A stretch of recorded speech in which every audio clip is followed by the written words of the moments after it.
associates gather around the stand. The trial's a circus, but I've got a plan. Not a grifter, still worse than Dan. Hopscotch squares, don't slip, don't fall. BK in a felony, I've heard it all. Shake it, magic 8 Ball. Tell me the truth, will justice call? Me be the diva, she's running the show. Two Capone and Meg, yeah, everybody knows. Rap or fact, well, nobody knows. What the corn echoes as the chaos grows. My credibility left in a vehicle. Hopscotch squares, don't trip, don't fall. BK in a felony, I've heard it all. Shake it, magic 8 Ball. Tell me the truth, will justice call? What the corn echoes as the chaos grows. My credibility left in a vehicle.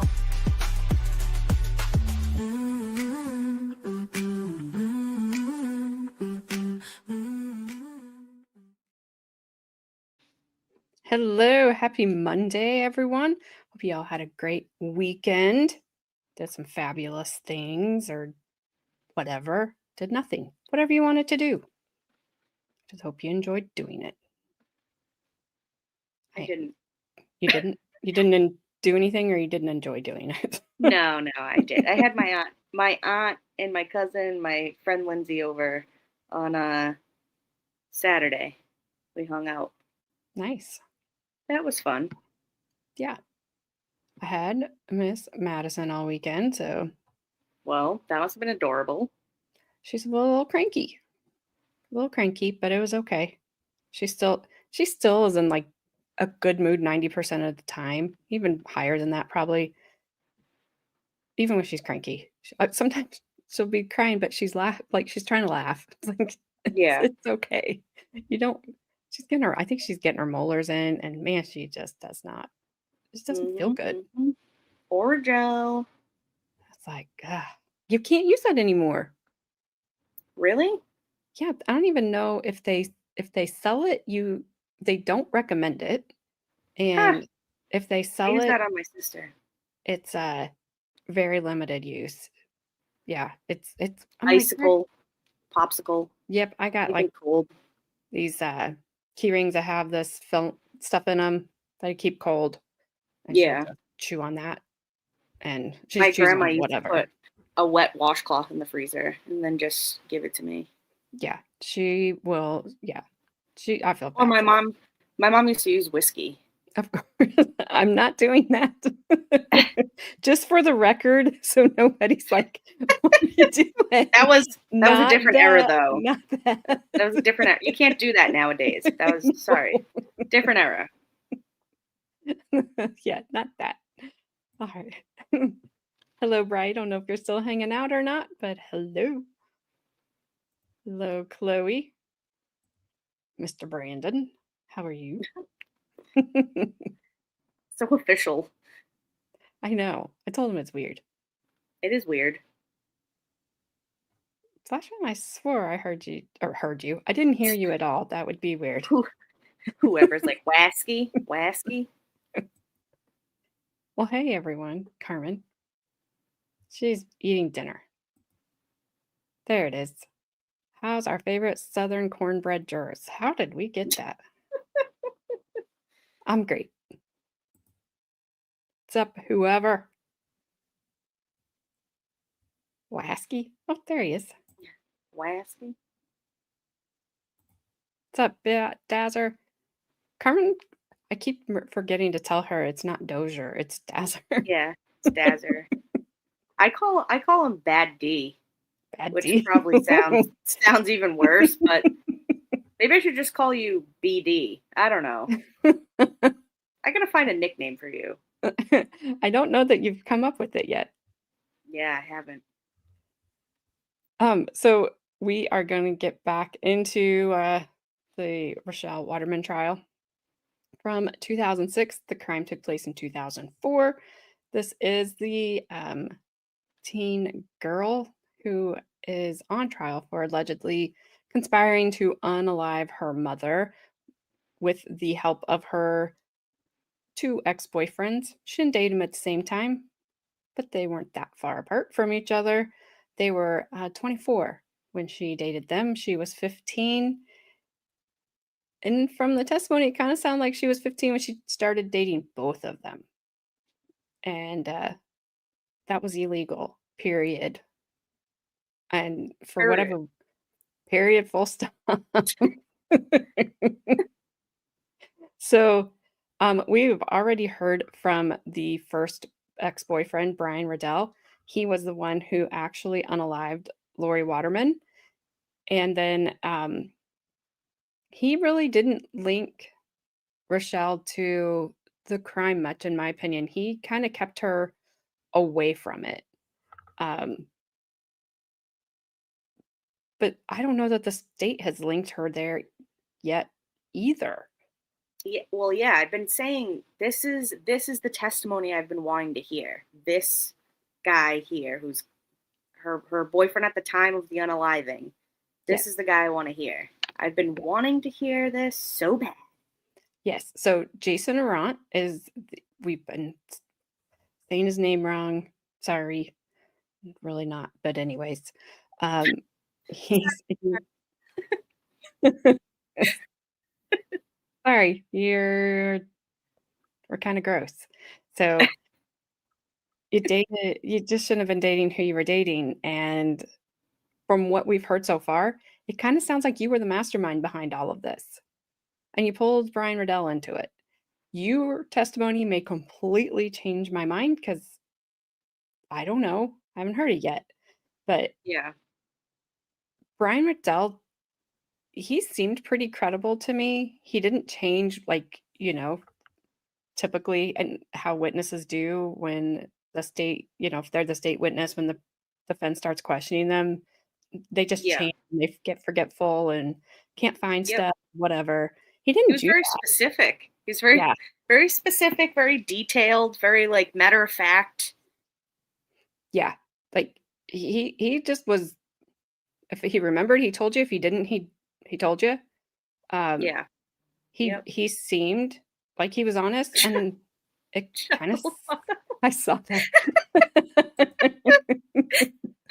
All I'm seeing is Chucky in my head. You guys will Ah, know why. You'll know why when you see it.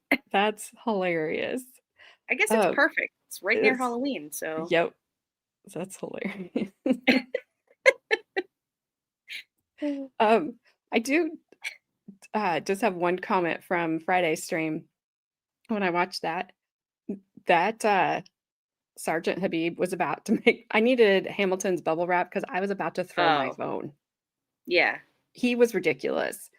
Yep. Um, Also, and if you ever want to see how the read technique can get a false confession, go watch the docu series on HBO Max, the yogurt shop murders, which were recently just solved finally after decades.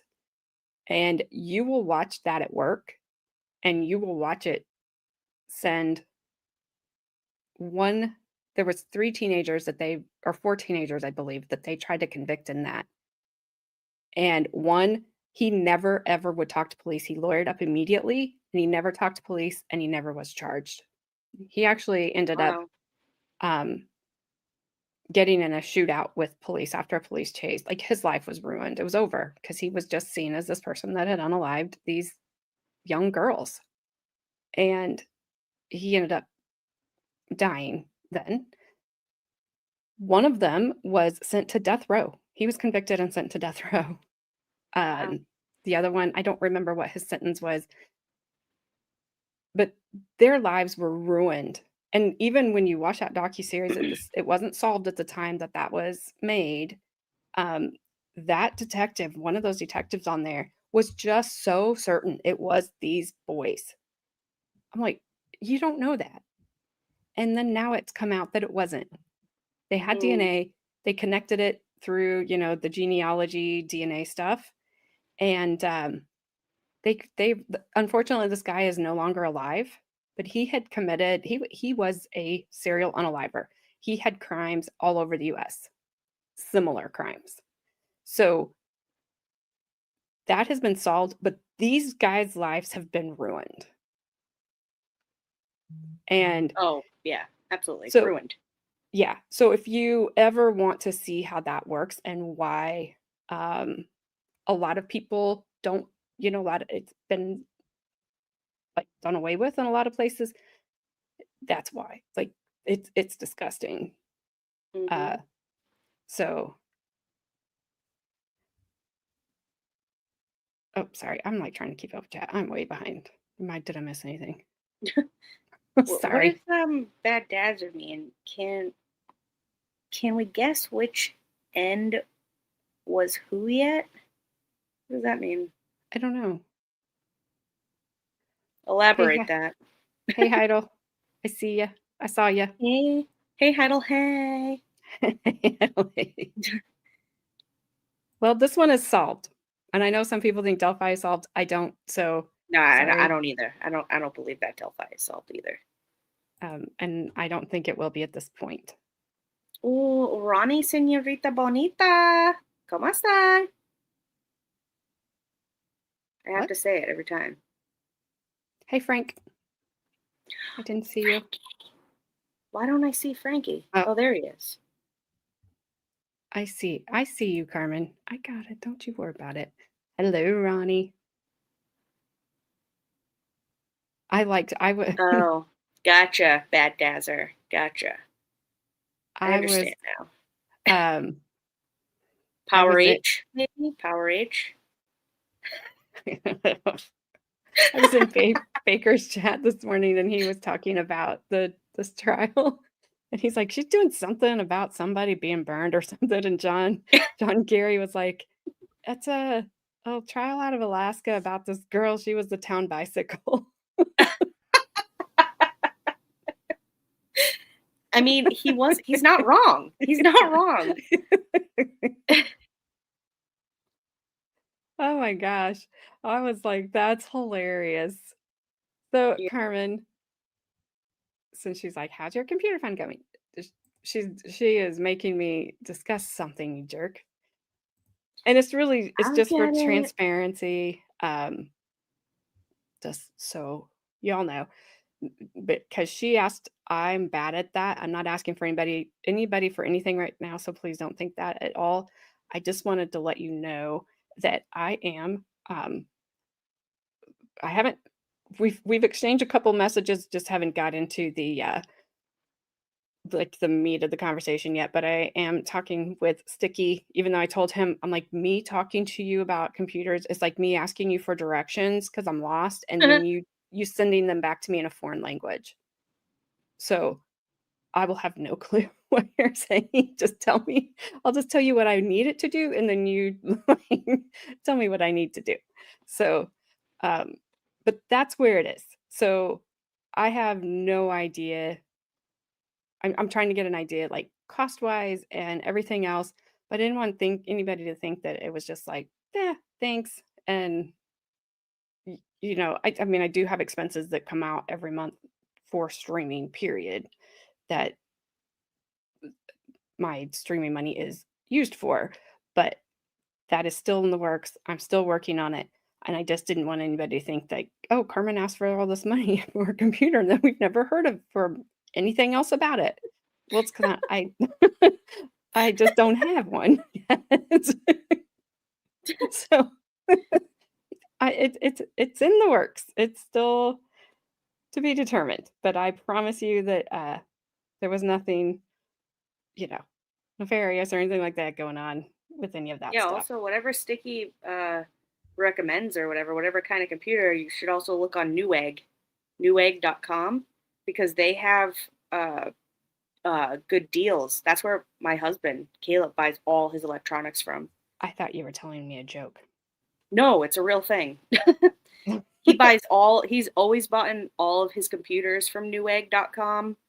Like Um, NEW? New NEW? Egg. Yep. Okay, Newegg. Yep. .com. got it. I typed in Newegg one time and it was like, you want to donate your baby? Oh gosh.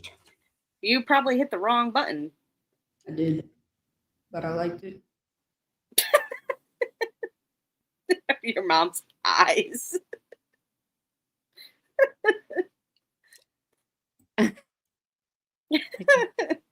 I don't know. What We came shall never. first, the new egg or the computer?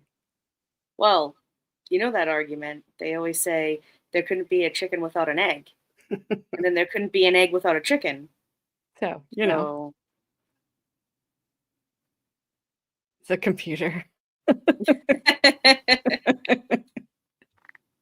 So, all right, let's get into Jason Arrant yes. testimony. We don't want to get into Jason, but What? No, I don't want to be anywhere near in Jason ever. Arrant? that's how he pronounces it. I did hear that. What a dumbass last name. All right, go. Wow. He's from Alaska, you know, Rude. not France. Also, he's Rude. definitely not fancy. Just wait till you see it. No, he's not fancy. No, But absolutely. he kind of talks like an old man. Well, I can't wait because I'm gonna die laughing. Yeah. And I do have him sped up because one is the state he is like listening to a dry piece of toast. Mm-hmm. And the toast would be more interesting. I don't know. I don't know why I always think about when these guys are weird. They're like proposing to their wives. It's like, okay, well, do you want to marry me? Okay. Okay, great. Okay. That All sounds right. fantastic. That sounds good. And Dry eye, you want to marry me? Dry eye.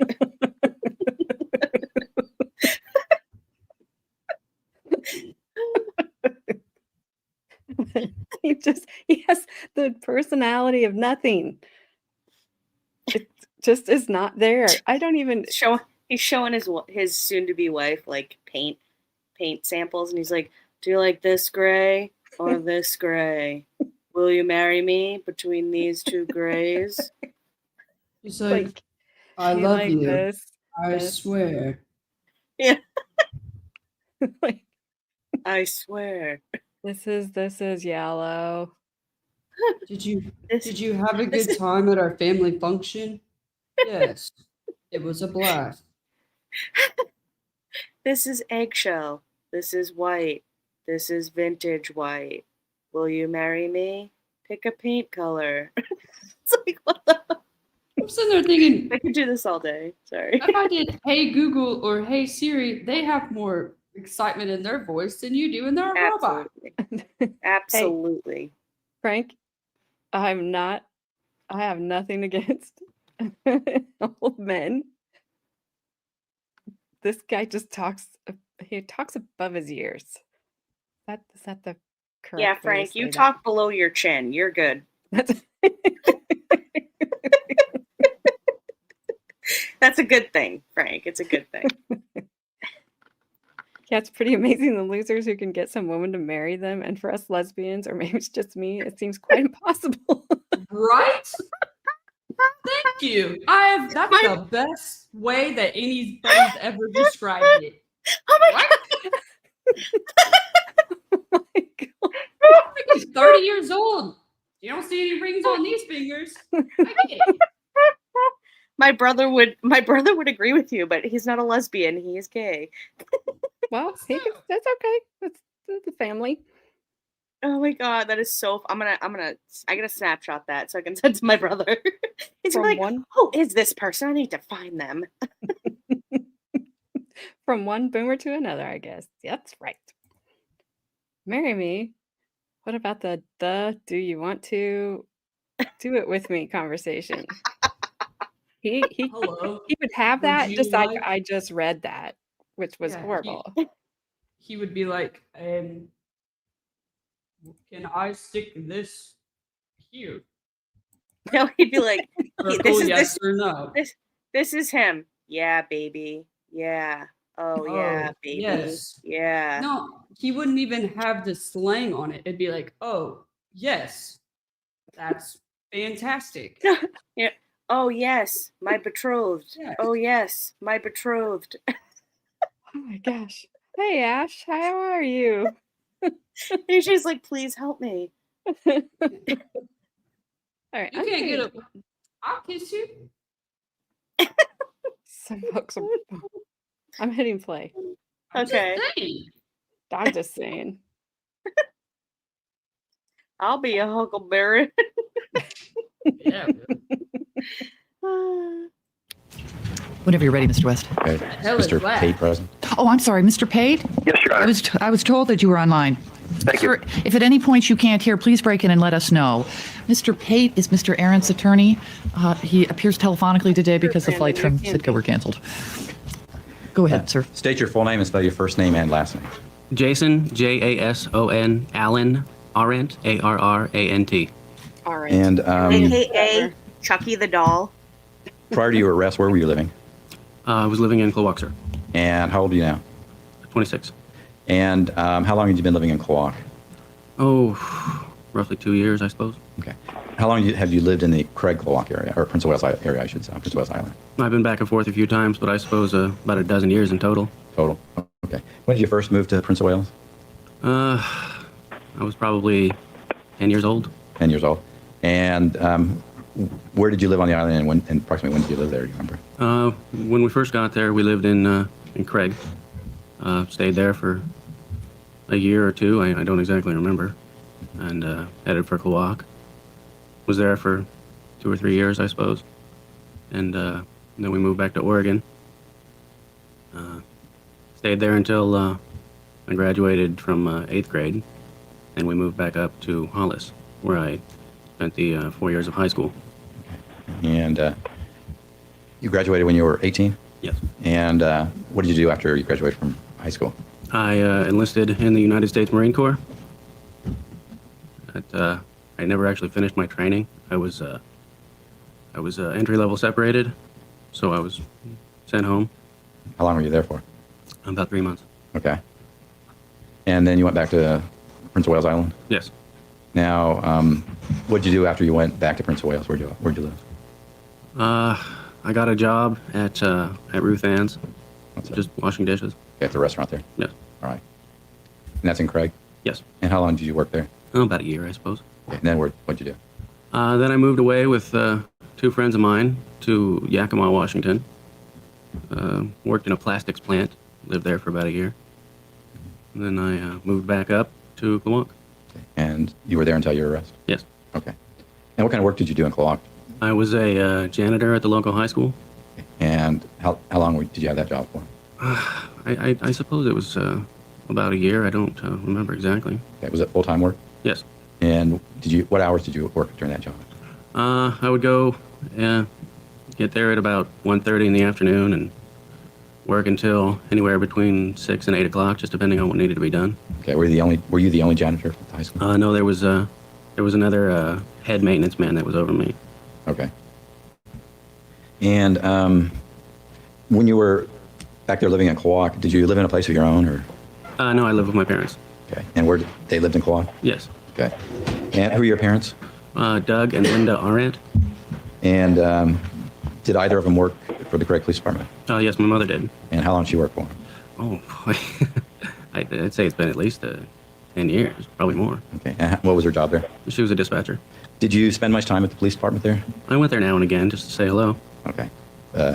Did you hang out with the officers there? Once or twice, I did things like traded movies with them, and we didn't go fishing or anything, if that's what you mean. Okay. And did you know Sergeant Habib very well? Yeah, I'd like to think so. Okay. And how well did you think you knew him? Well enough that I was comfortable talking about just normal average things with him. I rode around in his police car once or twice. Okay. Did you have a common interest in computers? Oh yes. And what kind of background did you have in computers? Mostly self-taught. I just kind of get in there and fiddle around and learn what I could. Okay. Do you think you knew more than, say, most people do about computers? I would say so. Okay. And did you buy yourself an excellent computer for yourself? Yes, I did. And when did you do that? Oh, it was probably about July or August of 2004, somewhere in that neighborhood. Okay. And do you know a Brian Riddell? Yes. And when did you meet him? I met him when I was probably 13 or 14, somewhere in that neighborhood at Echo Ranch Bible Camp. Okay. And is that one that's near Juneau here? Yes. Okay. And How old were you at the time? About 13 or 14. And how old was he? Same. And where was he living at the time? I believe he was living in Thorn Bay. I'd never actually been out to the house. Okay. And the two of you became friends at the ranch? Yes. And what happened then when you went back to POW? At the time, I was living in Hollis, and Is it just me, or is there like a line straight down the middle? Maybe it For went- you, Yeah. I don't. Like down the You're middle of like- the video? You're dark on your right side. You usually have more Yeah, light maybe behind that's- you. Maybe that's what it is. I'm sitting there like, what the heck is on my screen? Oh, on your screen. I thought you meant the Mm-mm. It's like, Mr. Chucky here. no, he's worse than freaking Freddy Krueger in your dreams. Don't even Wow. start with me, Freddy Krueger. No, thank you. But I kind of feel bad for being so judgmental. The feeling will pass in about like 5 seconds. But I don't feel It's the- judgmental at all or feel bad about being judgmental. He looks like Chucky the doll. Or maybe his dad. Or maybe his grandfather. We could win on a bingo or AKA guilty. guilty. Oh man. look at him. Look at him. Ugh. Sorry, That's just- after the other guy combed his hair, I would have picked him over him. Oh yeah, like I understand people can't help how they look to an extent, but damn, dude. I mean, at this point, I'm picking Chucky the doll over him. Yeah, maybe. No, that's what I'm doing. Okay. I'm picking Bleach. I don't think that was an option, but if it is, I mean, all right. Sorry. And play. he came over now and again, just to spend the night out there. Okay. And after you graduated and were still living on Prince of Wales Island, did you see him very often? Not very. No, there was a time when I wasn't really sure where he was. Okay. And what about in the year 2003, 2004? Did you see him much during those? I first met up with him by chance. Actually, it was in the meat market where he was working in Craig. Okay. At the local grocery store there? It was a place called Mel's over by the Blossom Shop there. Okay. And did you start seeing it playing around and, being friends and palling around and stuff after that? Yes. Okay. I can't. What kind of things did you do together? I can't. You met him at the meat market. But I no, mean, over by the Blossom Shop. what were You they, guys were what were they dating a doing? minor. You were dating a minor. What was he doing? Getting her a ham and cheese sandwich? Just like Oh were my all the little high school gosh. girls lined up over there at Mills for the Blossom Factory. Like, what the heck was They were all happening? lined up. They were all lined up for the Blossom Factory. That's for sure. Oh my gosh, I need Jesus. He made this face too when he showed up at the Blossom Factory, and he looked at Yeah. all of them. He's like, "That one." No, I- but this was the face he made when he was like, "You're too old. Get out." It's like, 17? I have Nope. chosen. I have chosen everyone. I have chosen. Or this could be like, that one smells like a fart. Get out. Frank, hot wiener sandwich. Ugh. I made a joke to Gabby earlier, and I made myself gay. And I didn't even say one thing. She did it to herself. I did. what- I wasn't always even good. thinking that. Nothing. She just She's like, I got it. yeah. She's like hold. She's like hold my water. I got this. All right, sorry, I Mm. couldn't let the meat market go by. And then when he went to Mel's, and then he went to the Blossom Factory, I'm like, Well, what? It's actually, it makes me laugh even more with meat market because Shannon and I go to the meat market sometimes, which makes us both laugh. But I'm just like, hey, baby, you want to go to the meat market? That's actually a thing in Texas. And she's like, ew, you sicko. But yeah. She's like, he Well, goes there. He's like, I'm looking for some good roast beef. You got any? Ew. Ew. If Bry had a bar, he would call it Meat Market. Please open one. No, because then we'd have to go to Connecticut, and I hate Connecticut. Oh, we could He go said just he's to go to moving the to meat market. Houston. He said he was moving to Houston. Open one in Houston. I hope you do. I will be there. Bri, you're too good for Connecticut. Sorry, Connecticut. All right, hitting play again. This guy does look like he's really contemplating the meat market. He looks like he has to shit. Okay, hitting play. Does he or does he not? Mostly just computer-related stuff. We, like to get together and play video games, and after a while, we got together and started doing a Dungeons and Dragons group. Okay. And did Mr. Riddell have a business in Craig? Yes, he did. And what was the business? It was a computer repair and service business. I believe he called it Dark Wolf. Okay. And do you know when he had that? I'm not actually sure when that started, no. Okay. But it was around the same time. All right. And where do you have his office at? At first, he had it in the back room of the Blossom Shop.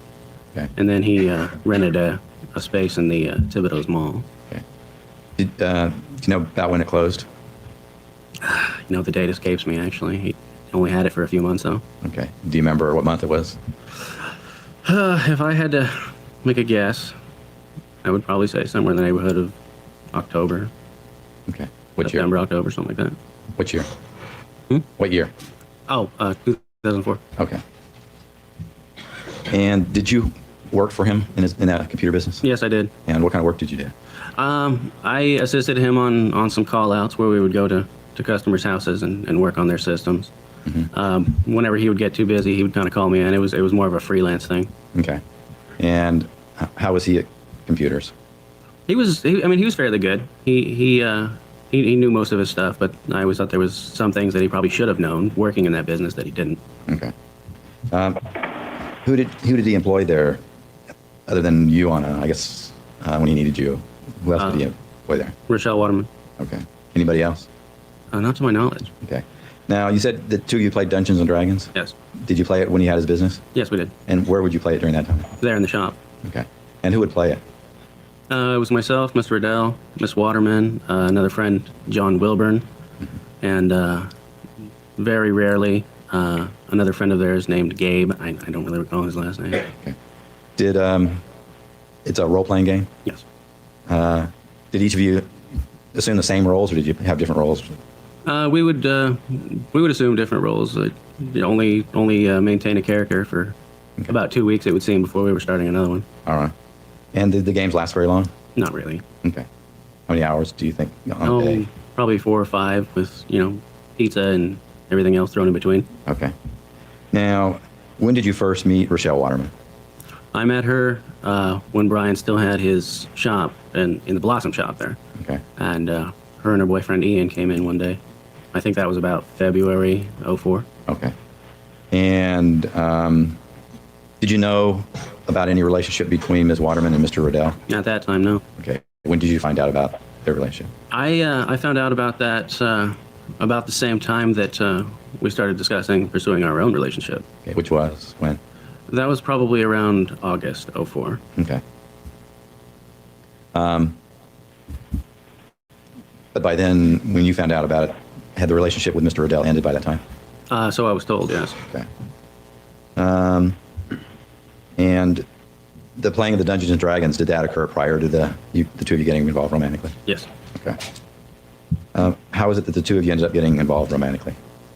It was in August when she took her vacation down to Washington, I believe, and she would call me now and again. We would chat online, things like that. The conversation just kind of swung around to that one day. Okay. Now, did she send you some photographs of herself? Yes. And how did she send them? Via instant messenger program. Okay. And what kind of photographs were they? They were nude photographs. Okay. Do you remember when they were sent? Not particularly, but it was after we had already become involved. Okay. And why did you send them to you? Did you request them, or did you volunteer, or how did it end up that they got sent to you? I actually requested them. Okay. Did you ask for any How specific did you get when you asked her for the request? I filled out a text document just kind of detailing some poses that I would like to see. Okay. She And obliged. she gave you the poses that you asked for? Yes. Okay. And by this time, had you become involved sexually with her? Yes. Okay. And how long do you think you and Ms. Waterman were sexually involved? Oh, probably about 2 or 3 months. Okay.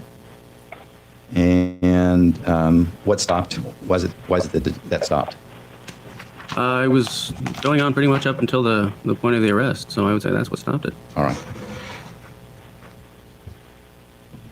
Now, when you started going out with Ms. Waterman, was she still going out with anybody at that time? She was still going out with her other boyfriend, Ian. She was trying to break it off, All right. so she told me. Okay. Now, the dates you give are how strong do you think you are on these dates? Probably only about 80%. Okay. I've never been good at remembering dates. Okay. So these are your approximations? Yes. All right. Now, at some point, did Ms. Waterman tell you about some problems she was having with her mother? Yes.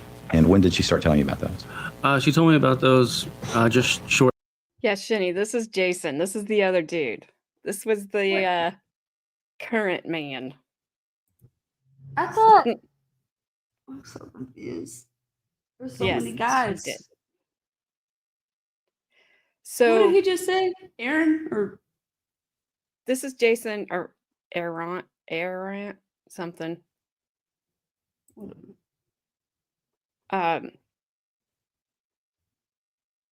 She was dating Ian. Remember, Ian was that Ian? kind of douchey dude that was on the stand, curly Oh, yeah. hair. Basically, doesn't know how to dress in court, but I have the attitude that I'm better than you. That one? Yeah, her dad shook his hand when he got off the stand, I think. Yeah, Don't I did. understand that. But okay, Hey, I hey, thought- hey. I thought she went from Brian to Chucky, aka Jason. No, Ian apparently was in the middle. At least Ian. And we're talking a few months because they started he says they started dating in August and her mom was done in November. Like throwing a hot dog down a hallway. Sorry, that gave me a funny visual. Uh-oh, hot dog. Wasn't it? But okay. I know. Well, they're not as he was a bigger douche. He I'm like, dude, slow your roll. You don't have that much to be this arrogant about. Not at your age. Like, stop it. Just stop it. Ew. Ew, boiled hot dogs. Ew.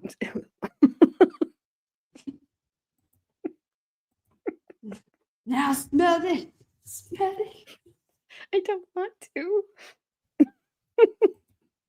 He's like, oh, I smell like Ryan. Whatever that other guy's name is. He's like, Brian, then Ian. I mean, Ian, then Brian back there He's like- somewhere. he goes back for another whiff. He's like, is that the pharmacy? Come on, woman.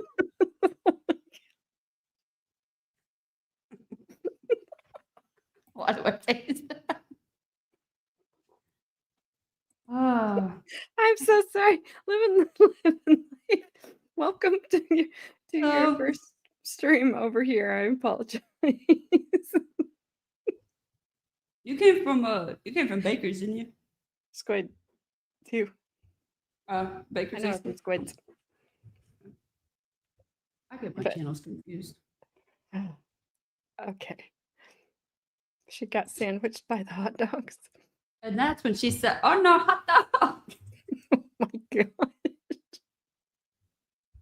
Just press play. I'm gonna keep with the jokes. Shortly after we became sexually involved, Okay. because I was noticing some things on her body that shouldn't have been there, bruises and marks and other things, and I asked her about them. And what did she tell you? She told me that they were the results of abuse by her mother. Did she get into specifics? Yes, she did. What did she say? She said that she had been thrown down the stairs before. She had been struck with a baseball bat, been threatened with a knife. Okay. Anything else you can remember? As far as physical abuse, no. Okay. How many times did she tell you about this? Oh, several. Okay. Did she ever talk about this while you were present with anybody else? You know, I don't actually recall. I believe most of those were private conversations. Okay. Does it mean that it might have happened, but you just don't remember? Or It certainly could have, yeah. Okay. When she told you about this, what was your response to it? Well, my first response was that I wanted to help her. Okay. And did you tell her how you wanted to help? I asked her how I could help. Okay. And what was hers? And did she ask, what did she say? Well, she said that she had already spoken with the police before on a previous occasion, because I'd suggested that. And then we spoke about perhaps getting her emancipated so she could get away from the situation, but nothing really came of that. I made the suggestion that I could even just pack up everything I had and we could both leave and get away from it.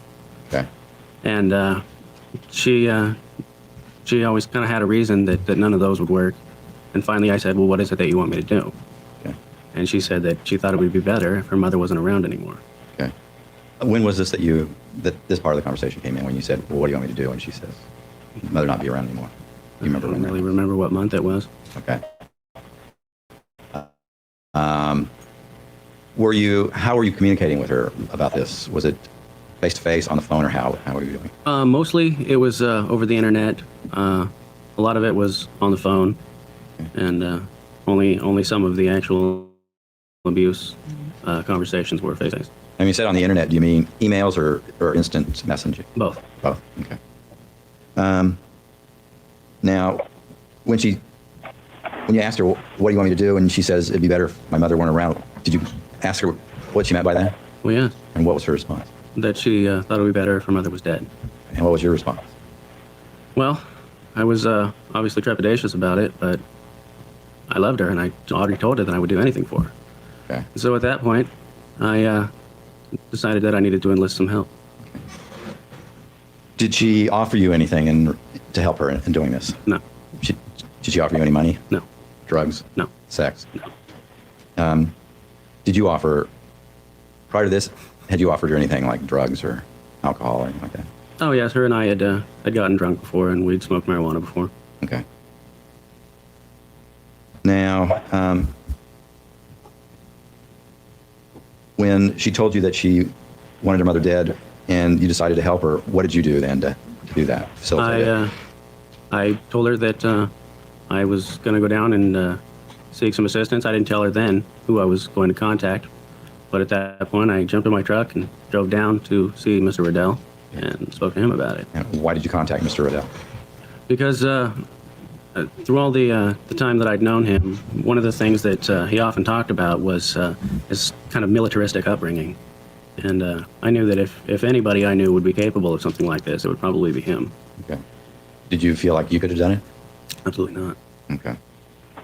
And so you went down to Mr. Riddell's shop. Does he still have his shop? Actually, it was down at his boat. His boat? Okay. Yes. So his shop had closed by then. Yes. And where was he living? He was living on the boat down at the dock in Craig. And what kind of boat did he have? It was just an old beat-up fishing boat. I don't think he ever took it out. How big was it? Very big? 28 foot, I suppose. And so you went down to his boat, and what happened there? I asked him if he was ready to do anything to help Rachelle, because I knew at that point that he had feelings for her too. Okay. By then you had found out about their relationship? Yes. All right. And what was his response? He said absolutely. Okay. And then what? And then we started to, Well, did you tell him what you wanted him to do? well, yes. Okay. And what was that? I told him that Rachelle wanted her mother dead. Okay. And so what was his response? He said, okay, let's do it. And what happened then? After that, we really didn't go into any planning on that night. Okay. We needed to gather more information. And did you come up with a plan or plans? We both discussed several different plans. I came up with one or two. Most of the plans were through him. Okay. And what were the couple plans that you came up with? One of the plans that I helped devise was it involved a Rubbermaid tote, large tote, and some bags of cement. We were just going to basically sink her into the ocean. Okay. What do you mean by sink? How do you mean by sinking her into the ocean? Well, Lauri Waterman was going to be taken from the home and murdered, and put into the tote, covered with cement, and dropped into the sea. And she would sunk to the bottom then? Yes. All right. What was another plan that you remember coming up with? I'm sure there was more, but I don't really recall at this point. You said most of the plans though were for Mr. Riddell? Yes. And what kind of plans did he have? One that I believe has been dubbed the grassy knoll scenario involved a shooting in front of the Craig School. Okay. And what other ones do you remember? There was a drunken driving scenario, Okay. and I know there was more. It just escapes me at this point. Okay. Now, the shooting one, did that one come fairly close to being accomplished? Very close. And whose idea? You said whose idea was that one? I believe that was a joint idea. Okay. I can't remember who first pitched it, but we worked it out together. Okay. What was the plan on that one? The plan was to wait across the road from the school, where Lauri Waterman would be taking Rachelle to her volleyball practice. Riddell was going to stand there on the other side of the road with his gun, and when she came down to the stop sign, he was going to stand up and shoot her. Okay.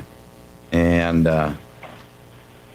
how close did that get? Very close. The only thing that stopped that from coming about was the fact that he had forgotten the bolt for his rifle. Okay. And how did you find out about that? I spoke to him later. I had to go into town that evening, and when I drove by the school, I had expected to see police tape and ambulances and that sort of thing. I gotta say something completely off subject because this just popped up. Squid, thank you so much for putting into your community post. I don't know what it's exactly called on YouTube for my buy me a coffee and really hitting home of what it is with correctional officers. So just to read it, she said, let's talk about something that shouldn't even be a thing. Correctional officers happen to buy their own body armor. A friend of the channel, Carmen Spawn of AJ, recently switched from federal to county corrections, and due to funding, officers are footing the bill for their own safety gear. Those are the people dealing with violent offenders and high-risk situations daily, and somehow they are doing it without guaranteed protection. If you can spare even a few dollars, it goes straight towards keeping her safe on the job. We can't fix the county budget overnight, but we can make sure she's not walking into danger unprotected. Thank you so much, Squid. And Yes, I thank you, honestly, Squid. I couldn't have worded it better myself. So thank you She's very so good much. at that. Yes, thank you very much, Squid. I appreciate it. Because of course I want her to be safe. Yeah, I just want to go home. Yes. That's all it is. While we're paused, what's up, Adair? The last volleyball game. Yay. Yay. We'll hold you to it.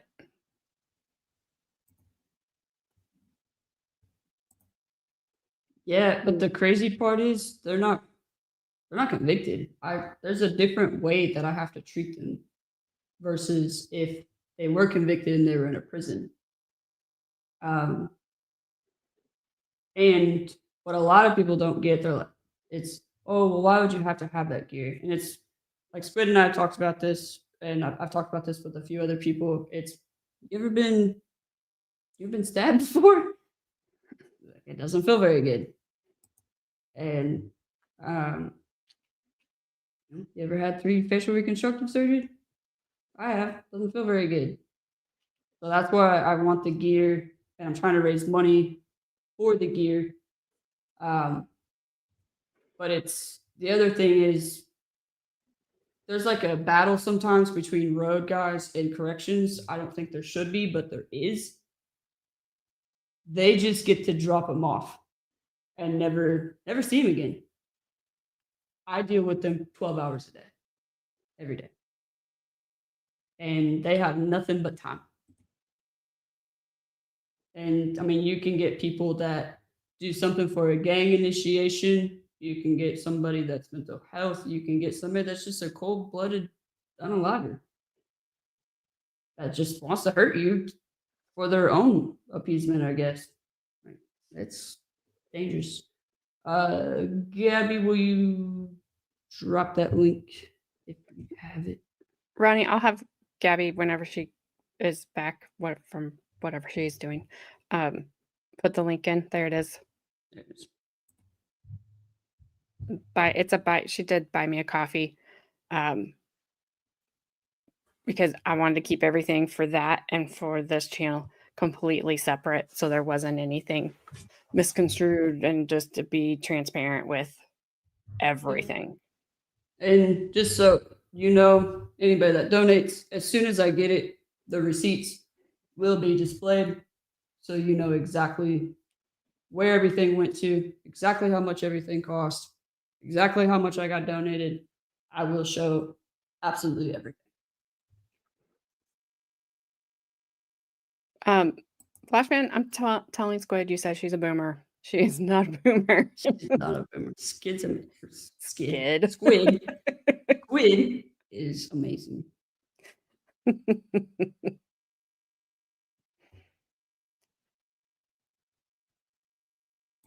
I already saw it, but I had to wait for her to finish talking because I was trying not to be rude. Yeah, you boomer. Jeez, Flashman, give me a break. Oh, Gosh. No, but I am. Me too, Shinny. And Flashman is vintage. Never let him forget it. Almost a full year, Flashman. You're approaching it quickly. You're going to be even more vintage very, very soon. so whoever they used to, but they don't do it anymore. Especially for correctional staff, we're kind of the forgotten ones when it comes to gear. They don't do that anymore. But yes, they used to.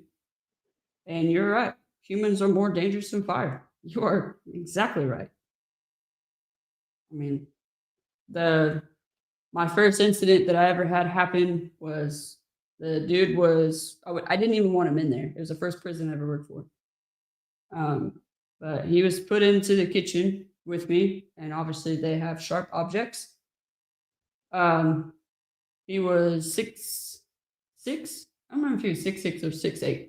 Way above me. I'm 5'7". And I remember the look that he gave me, and all I thought to myself was, this is gonna hurt. And he punched me in the face, got me on the ground, and I watched him reach in behind like his waistband. We had a screwdriver that had been missing from our pallet shop for like 2 weeks. They deemed it as unalived because they couldn't find it. No, he had it. And I got that like 7 times in the front and about 13 times in the back. But my vest that I had on is what saved my life. Because he definitely went for the unaliving shot a couple times. So for anybody that's like, why do you gotta wear a vest? That's why. Because that stuff sucks. And it's just expensive. The plates are just outrageous Yeah. for that. I mean, So Mom, it's I'll send it to you in crazy. Discord. What I've sent other people, just so if you want to show it on your screen, you can show exactly this is this and this. Like, I'll be 110% transparent. All right, I'm gonna hit play if you're good, Yeah, go ahead. because we've got a while.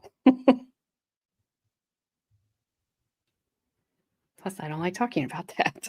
I don't like talking about that incident that you're just talking about. Yeah, it wasn't very fun. No, didn't like it. No.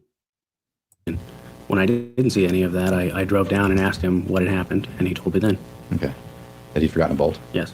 Now, did he say anything else after he told that the plan didn't succeed that time? Did he say anything else to you? I'm not really sure what you mean. Okay. Did he say that he would come up with another plan, or? Oh, yes. It was certainly not over at that point. Okay. Now, prior to this prior to him going out there and trying to, setting up to shoot Mrs. Waterman, had you talked with Rachelle Waterman about this? Yeah, she called me on the phone, and I relayed to her that that's what the plan was going to be. What was her response? She wasn't too into that plan. She wanted something a little more concrete, so she asked us to abort. But by then it was already too late for me to contact her dad. Okay. Did she tell you that she wanted it called off because she didn't want her mother dead? No, Yeah. What was the reason she gave you for calling it off? she didn't. She just didn't like the plan because there was too many ifs. It was, you know, if Riddell had stood up and shot her there, then there was too much chance of being caught. She was too close to the situation. Okay. No. Now, but you, I mean, maybe he's bullying, but his lawyer's on the phone and did not have a mute button back in the day. Actually, he may not have had a mute button back in the day. Maybe just a hold button and then he wouldn't have been able to hear. But oh my gosh, this keeps going and going and going. It All right, does. Mom, you got in your Discord, you have exactly what the cost is, exactly what it is to ship it, and exactly what my buy me a coffee is sitting at as current. All right.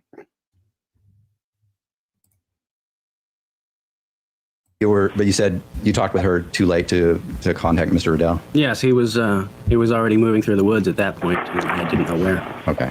And then that's when later you found out that it didn't occur because he had forgotten to pull. Yes. Now, did you do anything at that point to let Ms. Rachelle Waterman know about what had happened, what had gone on? Did you give her any messages or anything like that? I believe we spoke later that evening online, Okay. and I told her what had happened. Did you send her something? I might have sent her a letter or an email. Okay.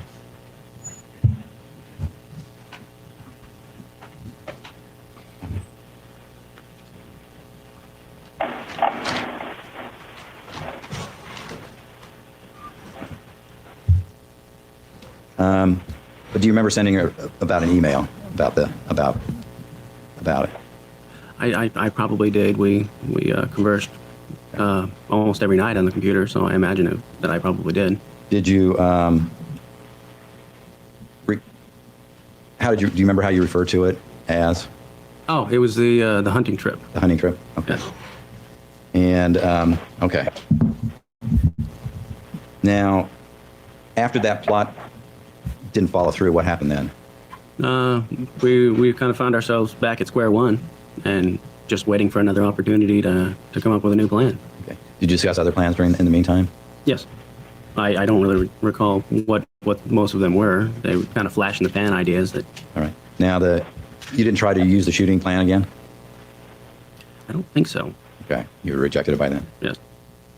Now, whose idea was it to come up with the DWI plot? That was Brian's idea. And what was supposed to be involved on that?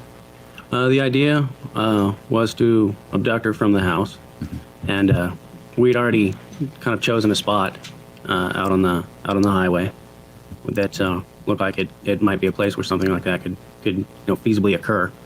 And then the van with Lauri Waterman in it would be taken out there.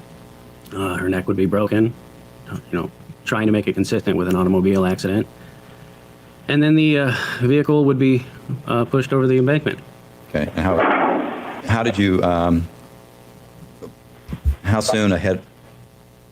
far ahead from the time you actually killed Ms. Waterman did you come up with this plan? Do you remember? Was it week, 2 weeks, month, or how? That was probably around at least 3 or 4 weeks. Okay. And how'd you come up with the site for you were going to crash the van at? Well, we'd gone on some scouting missions before. We knew that she was going to be killed. We didn't know how yet, but we knew that we would need to dispose of the body somewhere. So we were searching for that. Okay. And then when this idea started to surface, we remembered that area as being a likely area. Okay. And do you remember where it was? It was out on toward Knockety. Okay. Did you later show the troopers where it was? Yes, I did. Okay. Now,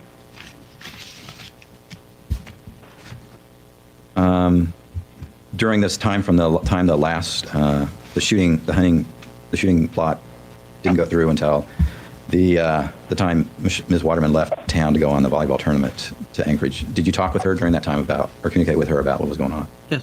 How often did you communicate with her? She usually called me on her lunch break at school, pretty much daily, Okay. and we would send letters back and forth, things like that. Did you? Where were you at when she called you during her lunch break? I was usually at home by then. Okay. And how often would the conversation talk about the plans to kill her mother? That only came up probably 1 in every 5 phone calls. We try to keep that sort of thing to a minimum, All right. And why is that?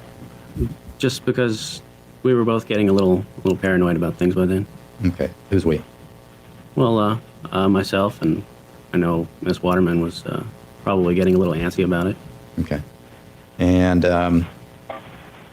as far as you know, was all the communication?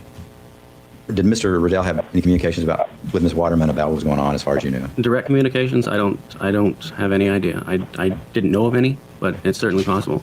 All right. But most of the conversation then would go between you? Yes. All right. Now, during that time, from say September until Ms. Waterman's death, did you send a number of letters to Ms. Waterman? Yes. And were some of them handwritten? I don't believe I sent any handwritten letters. I believe most of mine were typed. Okay. The letters she sent me were always handwritten. All right. Could you have sent a couple of them handwritten, or do you remember? I might have, but I don't remember doing that. Okay. And where did you type them at? At home on my computer. All right. And your computer at home was connected to the internet? Yes. And do you remember how many letters you typed? Oh, probably around 10 or 11. And did you save them out in a particular folder on your computer? Yes. And do you remember what the folder was? It was just a folder of letters and private things. Okay. I'm going to show you some documents, and you probably just wait. Bring them.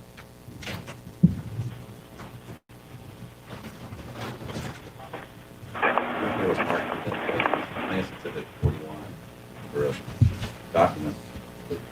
This one here I want to show you is, do you recognize this? Yes. And what is that? That's an email. Can you tell who sent it? I did. And how can you tell you sent it? Well, I can see the from line. That's my email address. Your Sailor Starscape? Yes. And your email address is sailorstarscape@starvan.net? Yes. And- I'm sorry to interrupt, but could you move that forward? The port here? Oh, Has to move out of the way. I love that attorney. Your Sailor Starscape. Yes. That sounds like a spaceship. Maybe his attorney on the phone will take off.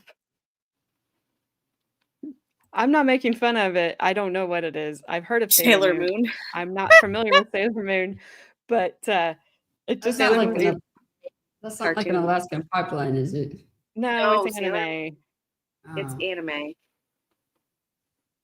Oh, Gabby, by the way, I sent Brandon a screenshot of the tattoo that you posted in Discord today that your husband Oh started.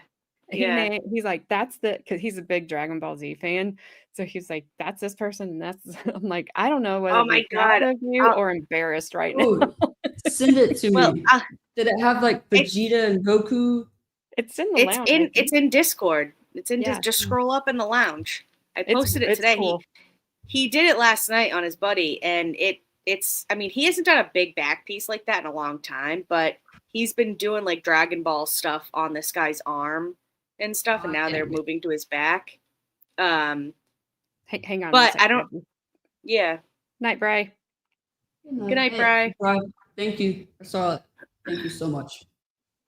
I'll have to ask my husband about the parody YouTube channel about Dragon Ball Z because knows it. he does. Me Yeah. and Mr. Gabby started watching. He watched the whole thing and then he's like, "You have to watch this with me."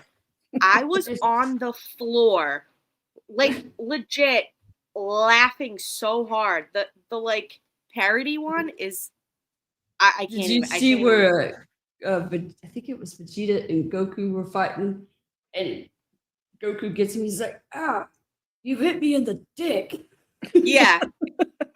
It's this YouTube channel that just like they That's- basically like don't take any profit and basically what they do is they put up the whole entire like Dragon Ball Z like show, right? But they dub the voices out, and the voices are basically them revoicing everything. And That's it so like funny. the beginning of their show is just like, please go and support the actual show. Like this is just, us Yeah. like revoicing everything to like make it hilarious. Flashman has It's- corrected you, Gabby. I did. I said dubbed. Fan dub. She did say dub. I did say dubbed. So open your ears, bruh.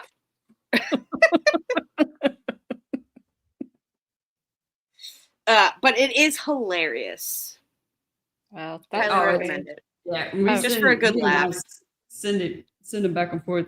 If he's listening, Brandon, send the he hit me right in the dick.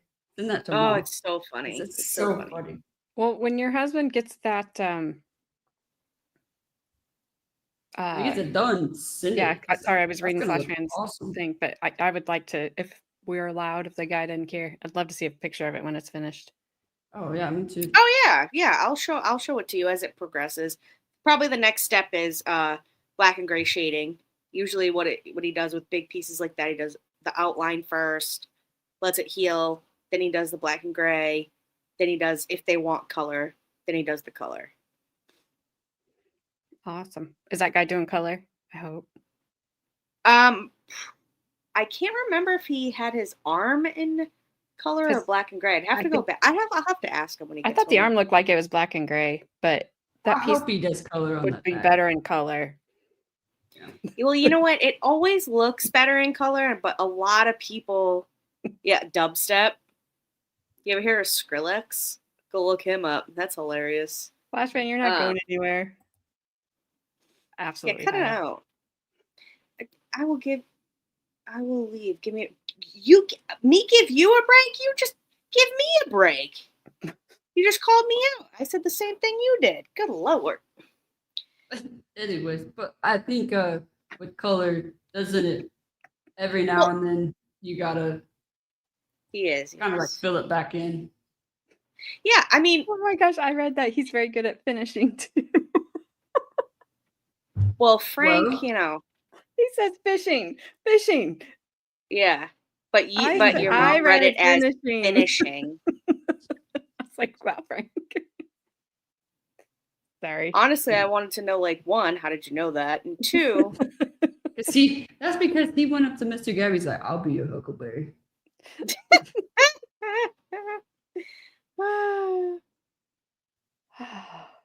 Mom, do you get my screenshot? everything's fine. I'm trying, Carmen.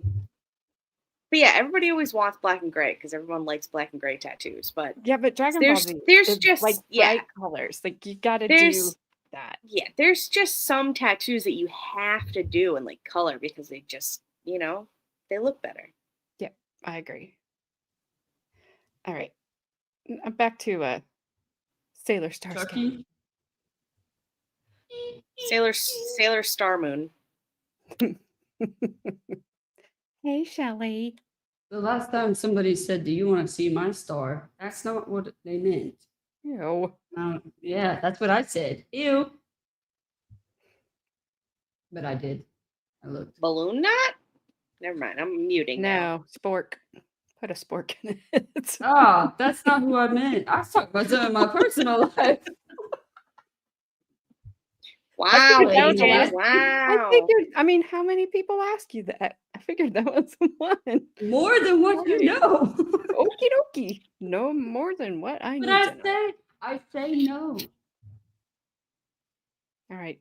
I'm a child of God. I say no. I can play. Oh my God. I mean, we've derailed, crashed, burned, got back on the track, and went right my back off. My favorite star is Shannon. Oh, Lord. Hey, that's just because her middle name is Star. You nasty. Get your mind out together.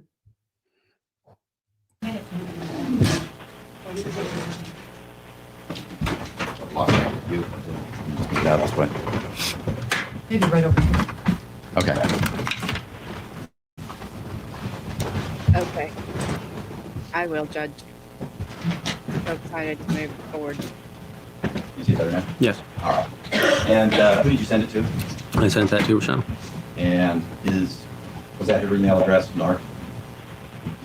Maybe that's Narcissa? Yes. Line 21 at hotmail.com. Yes. And it says subject, hey, is it Shell or? Shell. Shell. And was that your nickname for it? Yes. And then after Hey Shell, what's that after Hey Shell? That's a little smiley face. Okay. Now, the date on it, Wednesday, September 29, 2004, 12:34 p.m. Does that sound right? Yes, it does. Okay. That would have been just afternoon. Right.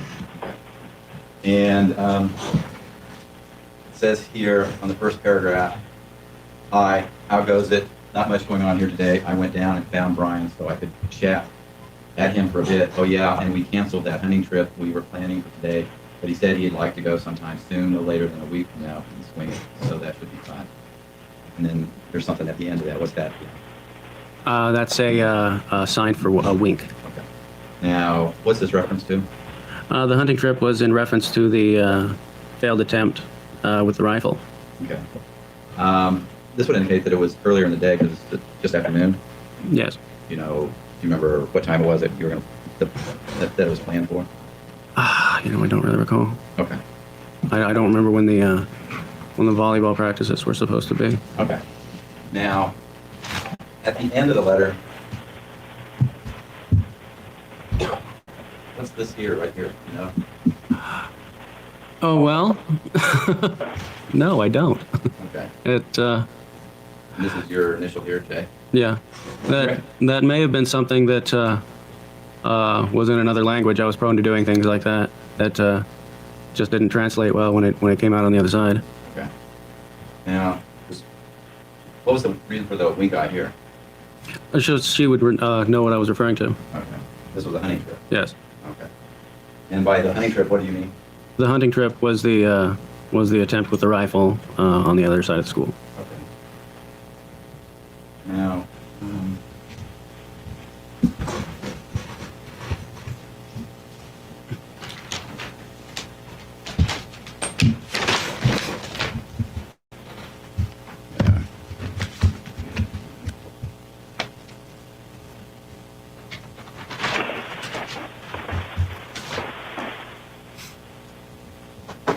okay, ask you this email that we just showed.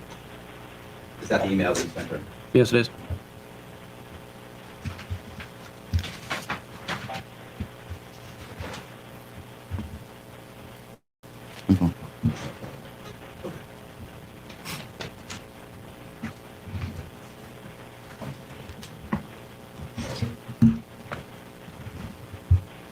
Show you what's marked at the bottom of the plain exhibit 64.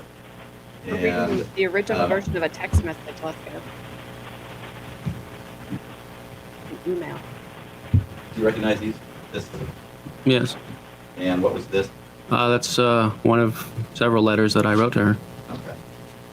Now, you didn't date it up at the top, correct? No. dates or anything. Okay. Just for record, I'll have an expert testify about it. The top line here is the expert line. But let's see. I'll start reading it from the beginning, and it says, if you're reading this around anybody, stop. And then what's the symbol there? Another wink. And then, hey, baby. And then what's the That's a smile. smile? And then it says, I'm sorry my email, if you even had a chance to read it yet, seemed a little impersonal. I just wasn't sure if you'd be checking it at home or what, so I didn't know what was safe to say. Well, BTW, what's the BTW? By the way. That last part that looks really strange, that's Russian. It means I love you. Huh. Is that Yes. okay? I couldn't help but slip it in there. I figured the odds of your mom speaking or even recognizing Russian were pretty remote. I knew you probably wouldn't know what it was either, but I just couldn't close my mail to you with a see you later, pal handshake kind of deal, so I improvised. And then there's a wink again. Yes. All right. Now then, a couple more paragraphs down.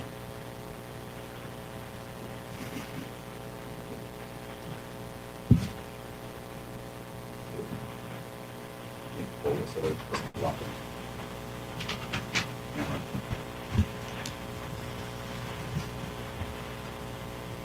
Says, Brian and I were thinking of another thing more on the long term.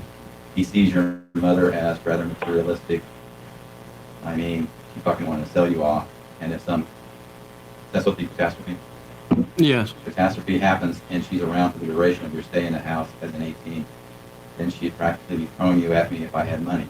I don't mean like buying you. Jesus, no. I just mean like if I showed up to watch a movie at your house and rolled up in $100,000 Ferrari, she'd be wanting us together so she might get something out of me. I don't know if this view on her is the same as reality, but it sounds good in theory. So we've got some ideas in place to nab some large cash in the long term, Yes. maybe a year from now or so, to set it up, just trying to see all the angles of your babe. And is that a happy bit? Yes. And no, it's not robbing or anything. It'll be pretty safe, actually. It seems like a good plan, put a good cover for when the money is supposed to be coming from. And then there's another thing I was thinking too. While I don't know your dad too well, I think that if your mom was gone, that we might, after waiting a bit, of course, just come clean to him. I could come over and we could all sit down and chat and really talk, tell him the truth. He might be okay with it if we decided to be open and honest about it, instead of sneaking around. If I was father, I know I'd expect having any guy wanting to take my daughter anyway. What did you mean by come clean with him? I was just referring to coming clean about the relationship. Out of the killing of? No. Okay.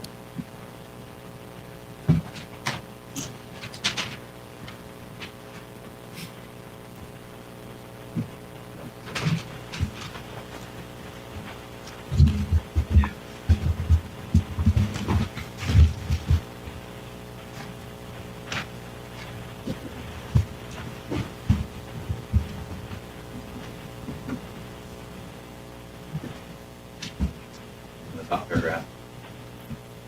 So yeah, this is the kind of stuff I think about pretty much all the time. I'm always trying to see ways we can be together, and they're not all completely insane. So a few of them were crazy. One's involved setting up an emancipation hearing and bribing the judge with a boatload of cash, or just scraping together what I can and taking you and I away from here. Not the best plans, but like I said, I try to see it from every possible angle. I can work this out. I often what kind of plans you might have concocted on your own, or do you really do that kind of stuff? It might. All right, if you don't, I'm just curious. What's that reference to? Which now? Those two paragraphs. That's just, I was trying to see some other way that we might be able to get her away from the abuse. And that paragraph, I was wondering what kind of plans you might have concocted on your own, what you mean by that. That was kind of a on the sly reference to if she had any other ideas about how to get rid of her mother. Okay.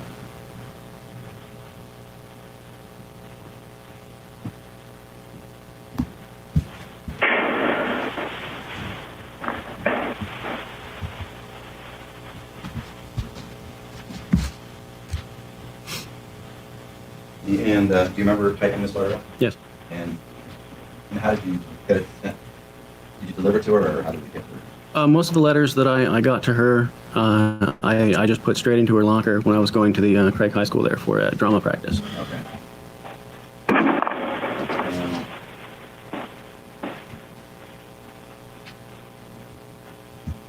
Let me stick to the 266. You recognize this as another one of the letters you sent? Yes.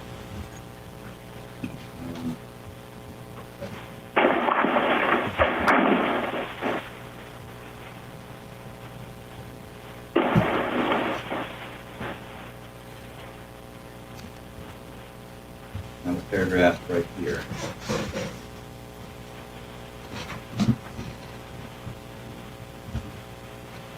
I'm thinking about it all the time, baby. I always wonder how it would really be and when. I wonder if you'll just get on MSN one of these nights while I'm still up and say, come get me. I wonder if it'll be after your mother goes away. I even wonder if it'll be after you're 18. What do you mean by I wonder if it'll be after your mother goes away? After she's dead.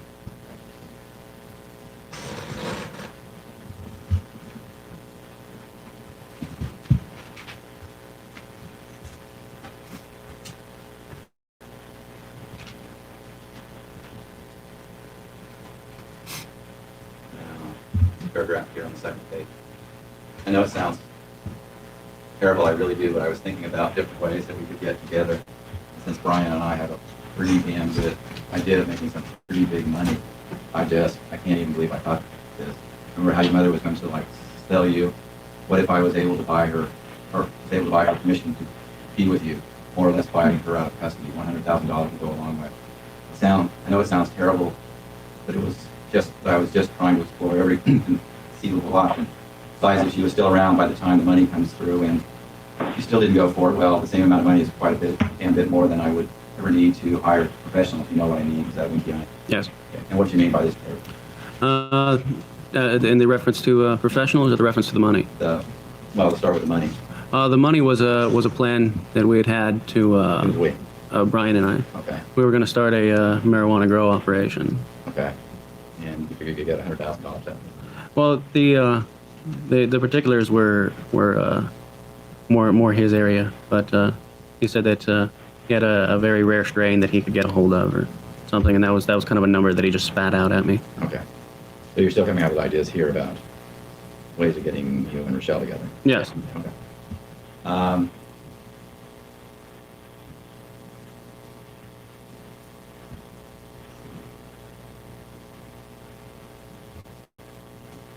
And what do you mean by how your mother was going to like sell you? What was that? She had told me of an instance where her mother had considered selling her into slavery or prostitution or something. Okay. Who told you that? Rachelle did. Okay. And the reference, if she was still around by the time the money comes through, what's that a reference? If she was still alive.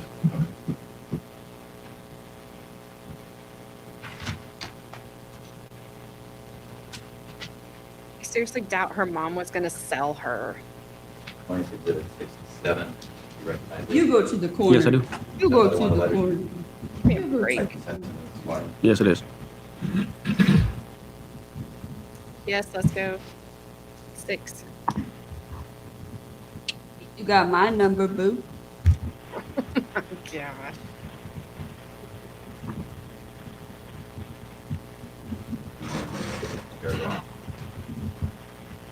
Here.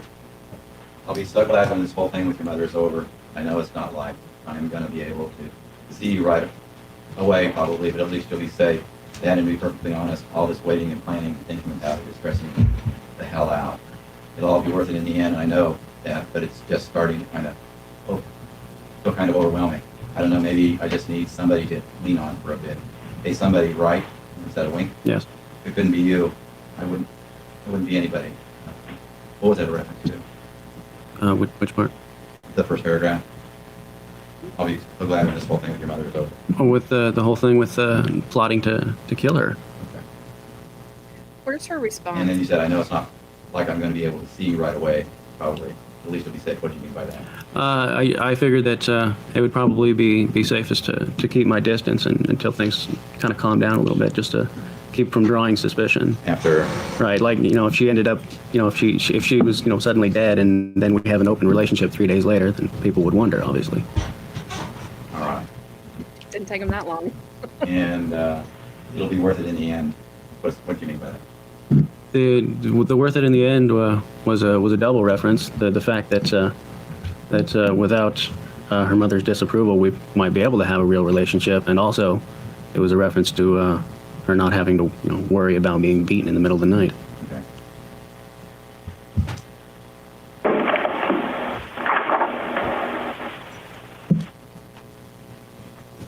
Yeah, worth it to whom? Probably the bowling lawyer.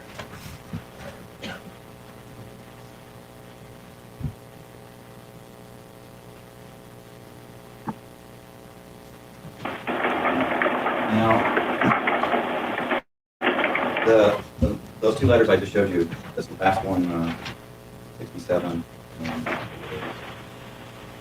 64, you sent those again to the Waterman? Yes, I did. Did you get a response to your letters that you sent to them? Yes. Okay. Before we go any further, now you wrote a large number of letters, is that right? Yes, I did. They're quite voluminous. Okay. And how would you describe them? I would guess it would be one part current events, one part whatever's on my mind. Stream of conscious. Yes. And first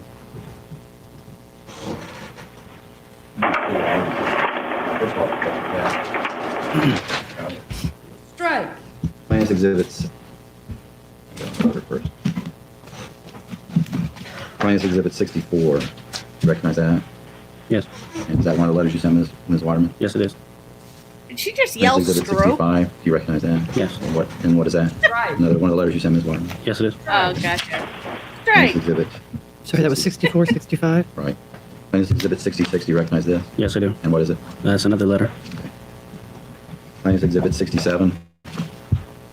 Yes, that's another letter that I wrote to her. Okay. Plaintiff's exhibit 68. Do you recognize this? Yes, I do. And what is it? That's another letter that I wrote to her. Okay. Plaintiff's exhibit 69. Do you recognize this? Yes, I do. And what is that? That's a letter that I wrote to her.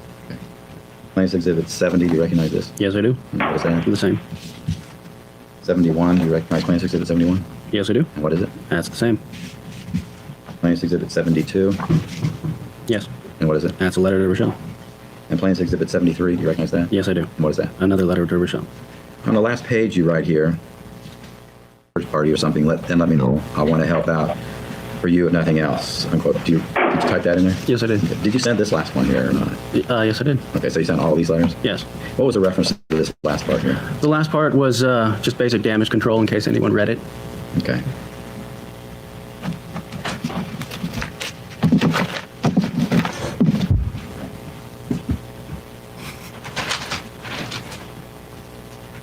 Now,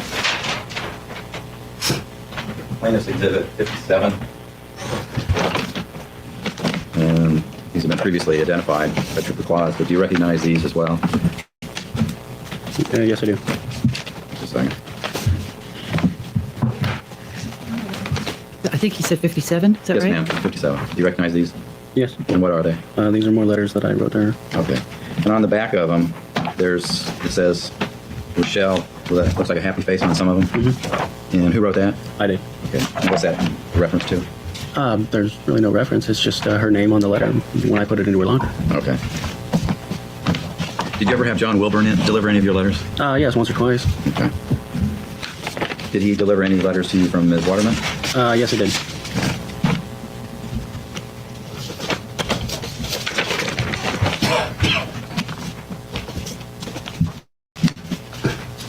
No.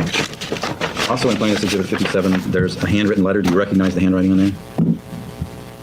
Yes. Whose is it? That's Rachelle Waterman's handwriting. Okay. Do you remember ever seeing this letter? Yes, I do. Okay. Here, why don't you read it over closely?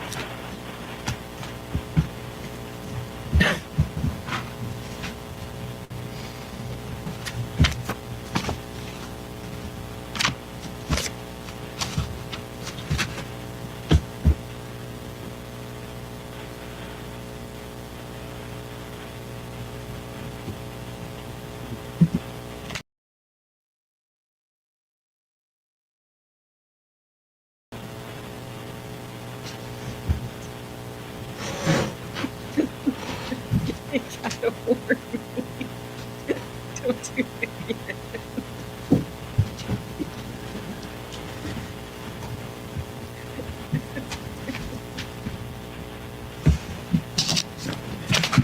Does that look like a letter you received or similar to ones? Similar. I don't actually remember reading that one before. Okay. Now,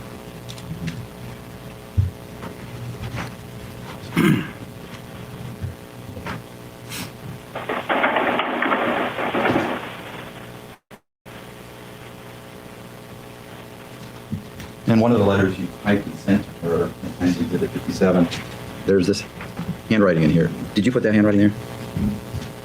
The handwriting? No. Do you recognize at least the spelling of that word there? Do you recognize who wrote that? No. Okay. I'm not sure who wrote that. Okay. Can you tell whether it was Ms. Waterman or not, or there's just not enough information? There's not enough. Okay.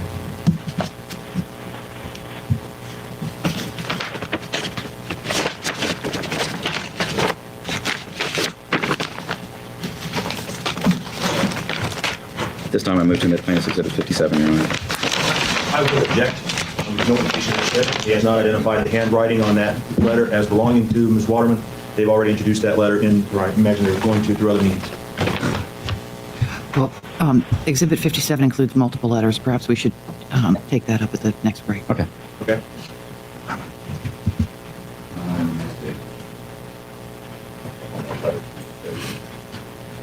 You said Ms. Waterman sent you letters as well? Yes, you did. Did you say those? Yes, I did. And did you later give them to the trooper? I believe they were discovered. I can't say that I handed them over. All right.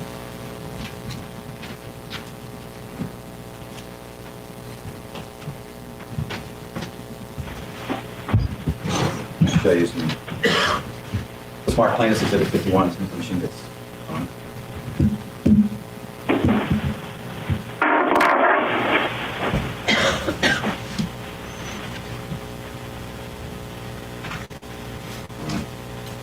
Do you recognize that? Yes. And put this. What is this? I'm sorry? Do you recognize these? Yes, I do. Okay. Let me open it up then.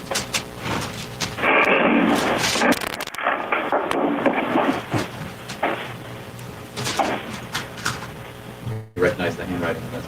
Yes, I do. Whose handwriting is that? That's Rachelle Waterman's. Is this one of... Did you receive this? I believe I did. I have. I haven't read it. Okay. I'll let you read it over. It's quite long if you just skim through it so you recognize it.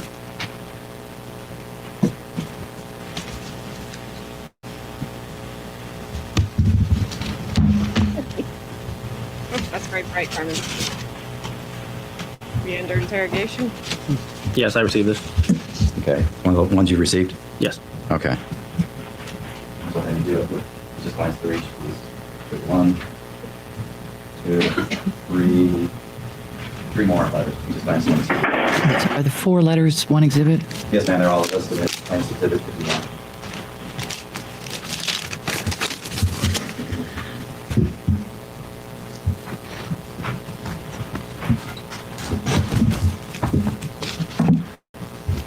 Ronnie, no need.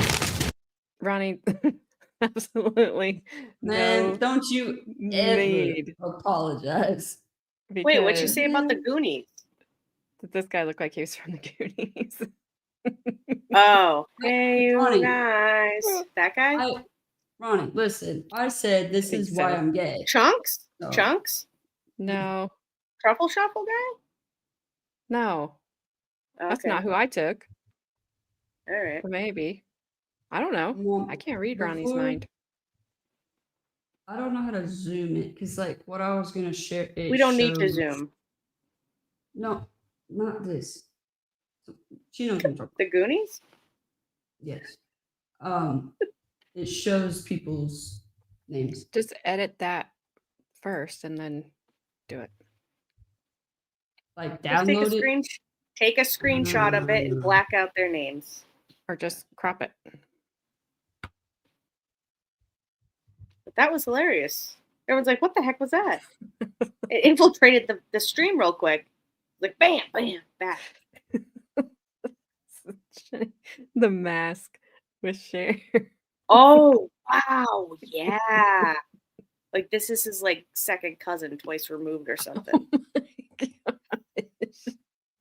I mean, you think that's bad? You should watch what happened on Shinny's stream the other night. I was informed I am not allowed to watch it. After she No, kept you're telling not. me about it and then No, kept saying, but no, please don't go no. watch it. And then she would Please tell me don't. something and then she'd be like, but please, don't go watch that. Well, put it this way. What we say here is PG. Yeah. but yeah, she was like, don't go watch that. Like, my ears have never heard such things. Yeah. But don't worry, Carmen. I listened to you so far. Don't know how long All right, it'll let's see last. what Let's see what the mask's mother Cher has to say about this. Also, Rochelle's handwriting was horrible for a teen girl. Generally, they is that you, Carmen? Stop. That was awesome. I didn't see anything. I didn't see anybody's name. Nothing. I don't understand why it has to pop up. Like, it's Because you're supposed to sharing the ask- screen. Yeah, but it's supposed to ask me first. No, it doesn't. You're No. sharing. You're. Clearly. We'll go through and delete these things tomorrow. Why is he wearing a Pepto-Bismol pink shirt underneath that? Because What's going Carmen on said with that's that? what Pregnant. present that pregnant Oh, inmates wear. Oh, he's prego? Well, Good for him. yeah, that's what I'm pregnant. Anyways, well, since screw it. No, don't just go. Did you crop it? Yes, I cropped it. That one's cropped. That one's cropped.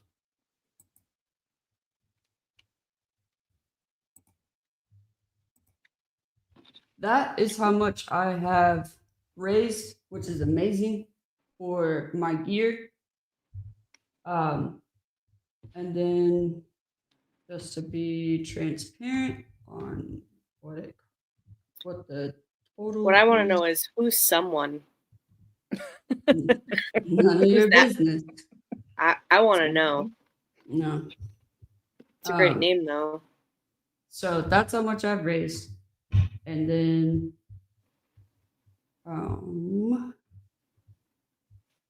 Someone might be whoever's brother or sister. Maybe. Or is This- someone on second and whoever is on first? this is the total, like shipped, tax, everything. Well, yeah, you got free shipping, so you got tax and protection. Yeah. So protection, it just comes with it. I mean, you got to pay for it, but it comes with it. Basically, like if my plate was to get damaged, they'll send me a new one. Wait, how would it get damaged, though? If you stab somebody, like your plate it's done after that. You got to buy a new Oh. one. So Oh, they really? sent in, yeah. Anytime a plate is PP'd or stabbed, it's done. Oh, wow. And Interesting. so you gotta buy a new one. So this the reason why I really like this company. One, they give really good gear, and two, if something was to get damaged, they send you another one. Now, do you have to prove that you work for a facility to be able to get shipped these things? Not with Like- the grade that I'm buying. So Okay. what I look for, I don't need anything under a level 3. Okay. But what I'm looking for is a level 3, and the most important part of it is a level 3A plus. So Okay. that means that it's stab proof and stuff. The A plus is what I'm looking for.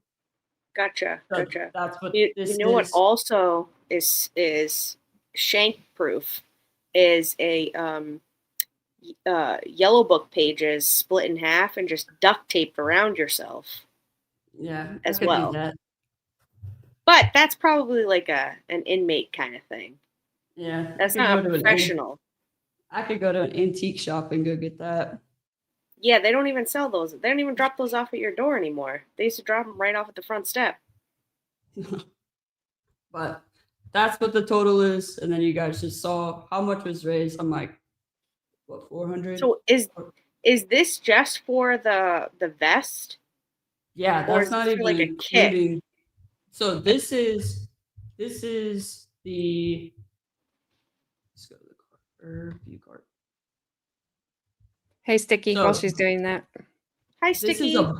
is a bundle deal that they are doing, which is absolutely Okay. freaking amazing.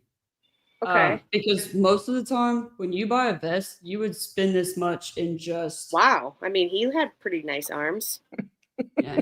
But this Oh. is for a concealed vest plus your outer vest, plus the plates, plus your side armor, plus a tactical belt, plus your patch. Like So wait a minute. What this- a everything concealed vest? under your shirt. Oh, okay. So it's like comfortable under your shirt kind of thing. Yeah. Gotcha. But it also protects you. Most of the time, you could spend this amount just on one vest, Mhm. and a pretty shitty plate. Right. And so that's why I'm trying to like kind of jump on what their bundle deal is offering right now, because they do this once a year Mm-hmm. where they do this bundle deal where they're going to give you two vests and plus your plates, all that crap. And Oh, that's kind of cool. yeah, so that's Well, I only asked about like proving if you work somewhere because when Mr. Gabby orders tattoo supplies, he goes to a different company. They make him give him the tattoo shop phone number, and they call the tattoo shop to make sure he works there before they So- ship it to our house. since it's level 3, I don't have Yeah. to do that. If I But if went it to was a level higher 4, level? yeah, level Yeah. 4, especially level 5 vests, because those are for like rifle and Right. like AR-15s and stuff that they will stop. Yeah, then I would have Okay. to show. I'd have to show this pretty badge right here. Gotcha. Okay. Well, Hey, so side I was eye. just curious. Asking a couple questions. I didn't know. Thank you. Thank you. You gonna put that other one up? Side eye is asking how Oh, you doing. wait. She changed her name. It's me, I'm getting it, yeah. Jessica. Give me one moment. So Hey, Frank, Sarah, I've screwed up on everything else, is- so maybe I'll just show my address and everything. You can just be screw up, it Frank. is. Frank says it's That's how outrageous much that we you. Yes, thank you. And Frank, there's a whole conversation in that I'm not gonna get into, but it's not just there. Like when she started working at the sheriff's department here, I was shocked that like they want you to have specific stuff. So like some sheriff's departments have like basket weave freaking belts and everything has to be this color and or that and or made this way. It has to be leather, can't be nylon. I mean, it's just thing after thing after thing. I'm like, then they can get it for you. Well, they can't because they don't have any money. Yeah. So, but I'll tell you, like I'm not speaking about where she's at now. When she was here in Indiana, they gave her like $600 allowance. That doesn't What cover you- crap. I mean, I you can buy can one thing. that doesn't cover anything because Like that doesn't handcuffs. include yeah, like the pants you have to have, your handcuffs, Yeah. your boots, your All like black leather. maybe in the police department. I But was just in there, just strutting around like YMCA and chaps. But even this is just one thing. And it, Yeah. to me, it's the most important thing. I still got $600 more of stuff I still have to go buy. Right. Right. Like, but this is the most important to me is my vest. yeah. And I mean, it's like you got to have like when she told me she had to buy her class A's for here, I was I was furious. Like you're only going to wear those at certain times. You got to buy your Right. class A's. You got to make sure they're dry cleaned. You got to make sure the shoes are like you got to have the right shoes. I mean, it was It- over $1,000 that I spent just in my Yeah. class A's. It was insane. Cuz And I I'm always go sure with like her. things have definitely gone up nowadays. You know, it's Oh not. yeah. Yeah, it's more expensive now. Yeah, And that's was like when I like the other thing that I have, like the itemized list that I have for everything else I still have to buy. That's me Yeah. going cheap. That's me getting that's nothing's leather. That is just strictly nylon, which is the cheapest one I can get. And it's still $600. Yeah, it's crazy. I Yeah, don't it's- you can't. It's a budget thing. It is budget and That's It's- it. like Heard. why I'm just trying to stay out of the conversation because I don't want it to get bad and they've always been underfunded. Yeah. Departments have Well- always been underfunded and it's With so corrections, we're the ones that get forgot about. Like it's Well, like that's just road like and stuff. any kind of like healthcare job, nursing job, like medical, the stuff I used to do. And, they those are the people who always get underpaid, it's underfunded, it's a high turnover rate for, people coming in and out. But these are the jobs that like are really important because nobody wants to do them. Exactly. Nobody wants to Nobody do wants to deal with it. And it's just like, you have to, if you're going to get into a field like that, you have to actually care about Yeah. the job and about actual people. You can't go into it thinking like, oh, I work for corrections now, I'm going to make a lot of money. It's like, no, yeah, it's No, you're not gonna make shit, and you're yeah, surrounded by people that want to kill you. that hate you. yep, And yep, whether yep. you're a CO or if you're out on the road, which is why I'm glad you're not out on the road, but it's like even just people just talking crap Let's every fucking take day it up, about you. It's baby. like, you know what? Don't call us if you need us. Mhm. I don't, but they'll still come. Don't worry about it. You know what? Live a Yeah, life. I mean Please don't no, don't. you are in a whole different type of predicament here that I hope doesn't happen. Don't. I hope it doesn't happen. But we're not. I'm not sitting here being like, oh my gosh, you have to donate. No, we're just happy that you're No, here no. hanging out with us. Please don't ever take it as like as that. I'd rather just have you here hanging out with us than anything. Absolutely. And yeah, same as teaching. I remember when I worked at the school, my kids were little, which obviously was eons ago. We had stone tablets and stuff. But You came down from Mount Olympus with your stone. yes. But the amount of money that when I was like got to know the teachers out, the amount of money they were spending themselves for their classrooms just to be supplied was insane. Oh yeah, I mean, all of Mr. Gabby's family is English teachers. They're like supplying them with like pencils, notebooks, flashcard, all these things. The teacher's supplying because the school won't pay for certain No. things. And I used to get mad at the school list, like the supply every year, because I'm like, I can't afford this. Yeah. It's like I've got 2 kids, and you guys want everything but the freaking kitchen sink. Well, then I got there, I'm like, oh my gosh, I understand now. Let's go. You lead the way on the TikTok dances, and we will eventually follow. I will not, but I will enjoy it either I, way. s- I said eventually. My mom will follow. I can't. I got banned from TikTok. So. I've never had a TikTok. Mom was for It's freaking addicting. Pokemon cards. That's the dumbest thing I ever heard. They did have corporal punishment when I What, didn't teach. TikTok? No, in Oh. school. You got the ruler. They didn't when I lived in Nebraska, but when I moved to Indiana, I was like, man, you'd freaking hear some poor kid get paddled down the hall. It's like, oh my gosh. Yeah, they got the ruler. They got all kinds of stuff. Oh, there was a paddle. It was a paddle. Dr. Bond had the paddle right like where his seat was in his office. He had it right like behind him on the wall. But then he went. Yeah, he wore a paddle holder on his back, so all he had to do was reach behind his head and pull it out like a He should probably wear one Viking now. sword or something. Yeah, he should probably wear one now because the principal went to prison. Yeah, because he really wasn't a doctor. He He falsified. didn't have his PhD. He falsified his entire resume to come be a freaking high school principal.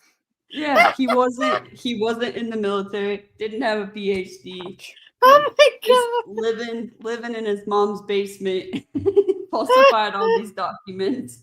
He's like, I'm doctor, but not Dr. really. Bond. Yeah, Dr. Bond, which wasn't even his real last name. Did you come up with anything better than Dr. Bond? But yeah, he's in prison. Frank Bond. That was between what? 79 and 99. Wait. Oh, sorry. I didn't read.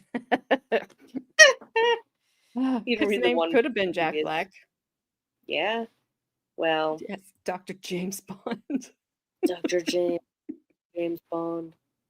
Dr. Freely. Dr. Freely. Dr. He used to get Freely. so mad at me too. I pee freely. Because Urology. That school was a mess after that. Like, they had a really good principal. Unfortunately, her husband ran off with the 8th grade science teacher, and she left. Scandalous. Schaefer? No. No, I was somebody like, would what? never, somewhere you would never even, no, it was Mrs. Tucker, because she was Oh. my freshman English teacher, scared the shit out of me her first day of class. Everybody was going down and transferring out of her class. Freaking loved her. She was my favorite teacher at the end of the year. Oh my gosh, AJ. Oh yeah, no, it was bad. It was bad because I mean, Mrs. Tucker like looked like she'd kick your ass, and then this teacher, I can't remember her name. Oh, I don't want to say it, but looked so straight laced, like most vanilla teacher in the world. And Miss Tucker's husband and this woman had to have an affair, leave their spouses, and then I don't know what happened to them because we lost a really I'll good tell ya. principal for that, and then got Mr. freaking Dr. Bond. Well, I'll tell you what happened. I will never forget when Dr. Bond's like, you know, I'm going to take you to the office and paddle you. And I'd be like, you promise? And shut up. I don't think he He's could. like, you know what? That was gone No, by the you can't do that. He couldn't and- do that. But he would No, always that is say not Vanilla racist. is That's not racist. boring. And then No, vanilla means boring. Mr. Jennings, he would see me because he was the assistant principal. He was like, "What'd you do?" And the last time that he asked, the last time he asked me was when I bitch slapped. I know his last name was Henderson.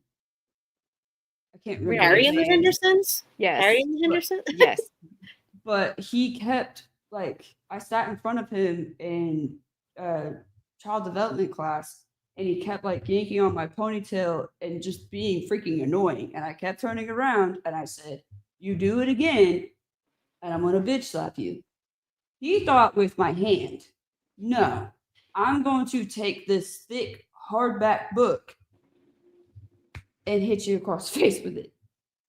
And so I did. I stood up and I hit him across the face with it. And then I walked myself to the principal's office. That's why when anybody asked me or my husband, "Are you Carmen's parents?" We're like, maybe. Oh, to this day, she's like, "Why are you asking?" Like, do you know her?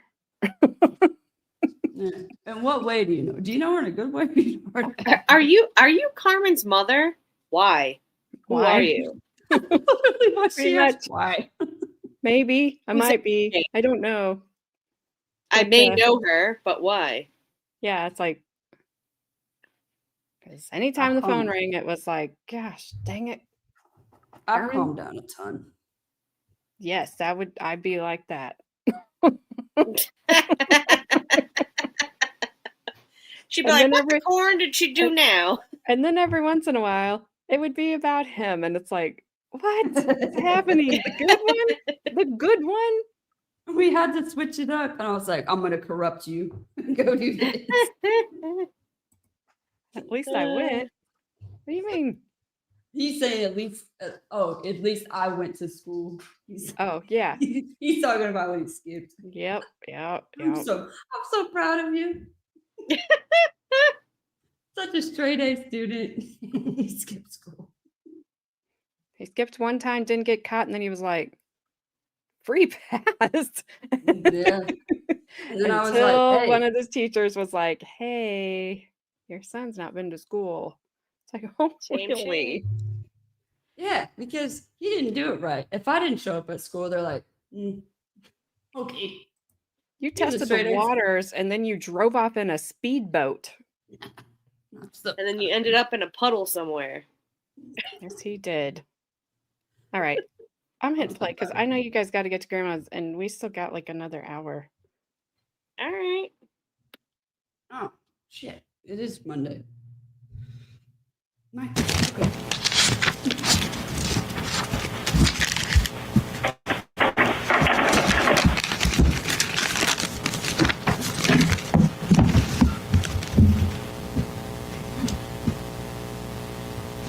This was like ditch month.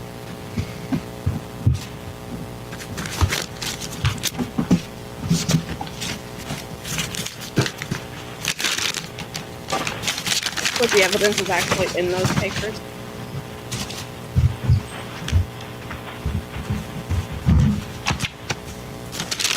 I recognize all of these. And what are they? Those are letters from Rachelle Waterman to myself. Okay. And you have these at your residence? Yes, I did. Do you remember how you got these? Most of them I would pick up from her locker when I would drop off a letter to her. And how did that happen? It was for the I was there for drama practice in Craig, Okay. and just whenever I would have kind of an off minute, I would run down to her locker, and she would leave it open for me, and so I could pick up her letter and drop off one of my own. All right. Do you remember if, What?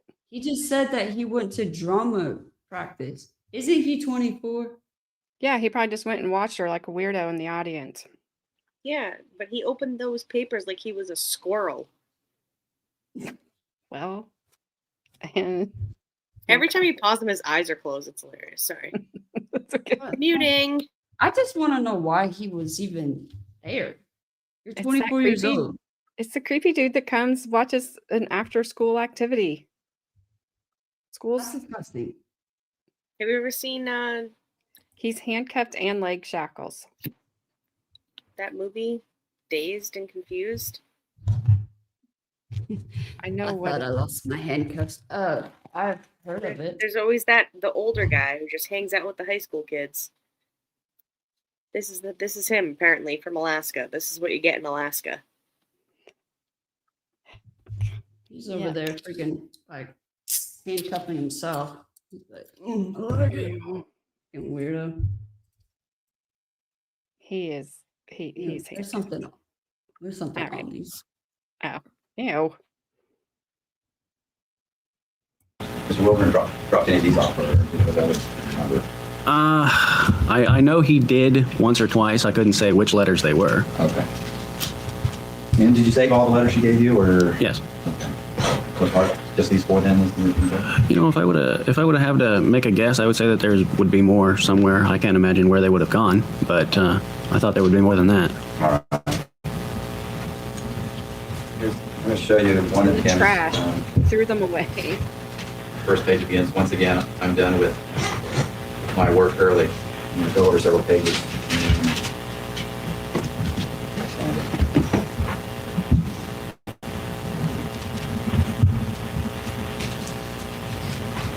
It says, quote, actually, I wish I could be with you. It consumes most of my thoughts. It will happen one day, hopefully not long after B-ball. I'm actually hoping my dad goes off his rocker and I can have reason for emancipation. It's a dream, I know, but it helps me get through the day. What is it what did you take that to mean? Your Honor, I would object to him speculating what Waterman, What did she submit? Objection sustained. Calls for speculation as to what was going on in her mind. All right. The reference to V-ball, you know what that means? That would be volleyball. Okay.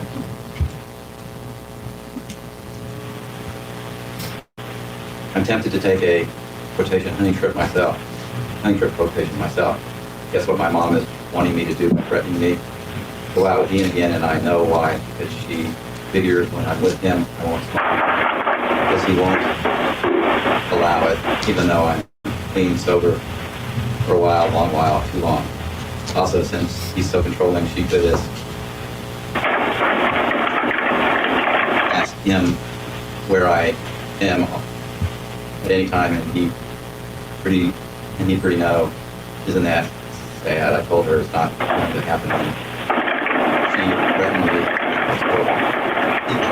Where's the honey trip here? Your Honor, I would have a 106 objection. I would ask that before they go on, that they read the next paragraph.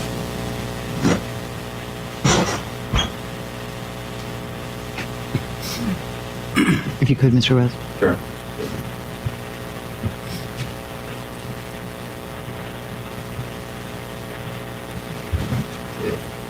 So I talked to her about government and Actually, that's not government. I talked to her about you. okay, about you and our ride out. Night out.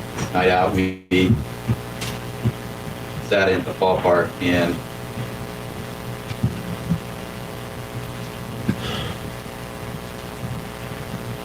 how we decided way back around when school started. friends. Hopefully after b-ball, you could come over and just watch a movie. Is that as far as you want? Yes. Okay. Thank you. Another word. Hunting trip here in parentheses. Was that, did you add those or was that okay? No, I didn't add those quotations. Okay.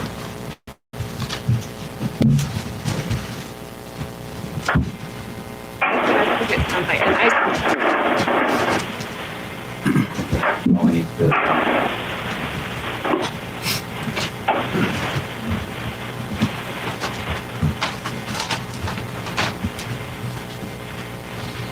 You should just let the defense read the letter. You can read her handwriting, obviously.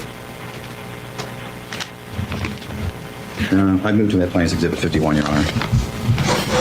Any objection?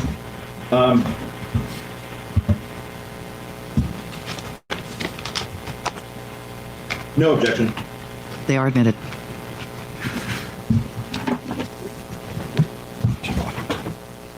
Is this a good time for a break? Yes, ma'am. Ladies and gentlemen, this will be our long break, and I'm going to be meeting with counsel, so it All right, they're going to argue. I did watch the end of this. They're just going to argue about the exhibits coming in, but I'm going to go on to the next one here because we're kind of tight on time. Well, if people wouldn't stop your streams all the time. Yeah, I know. Yeah, I mean, if people wouldn't just like interrupt everything all the time.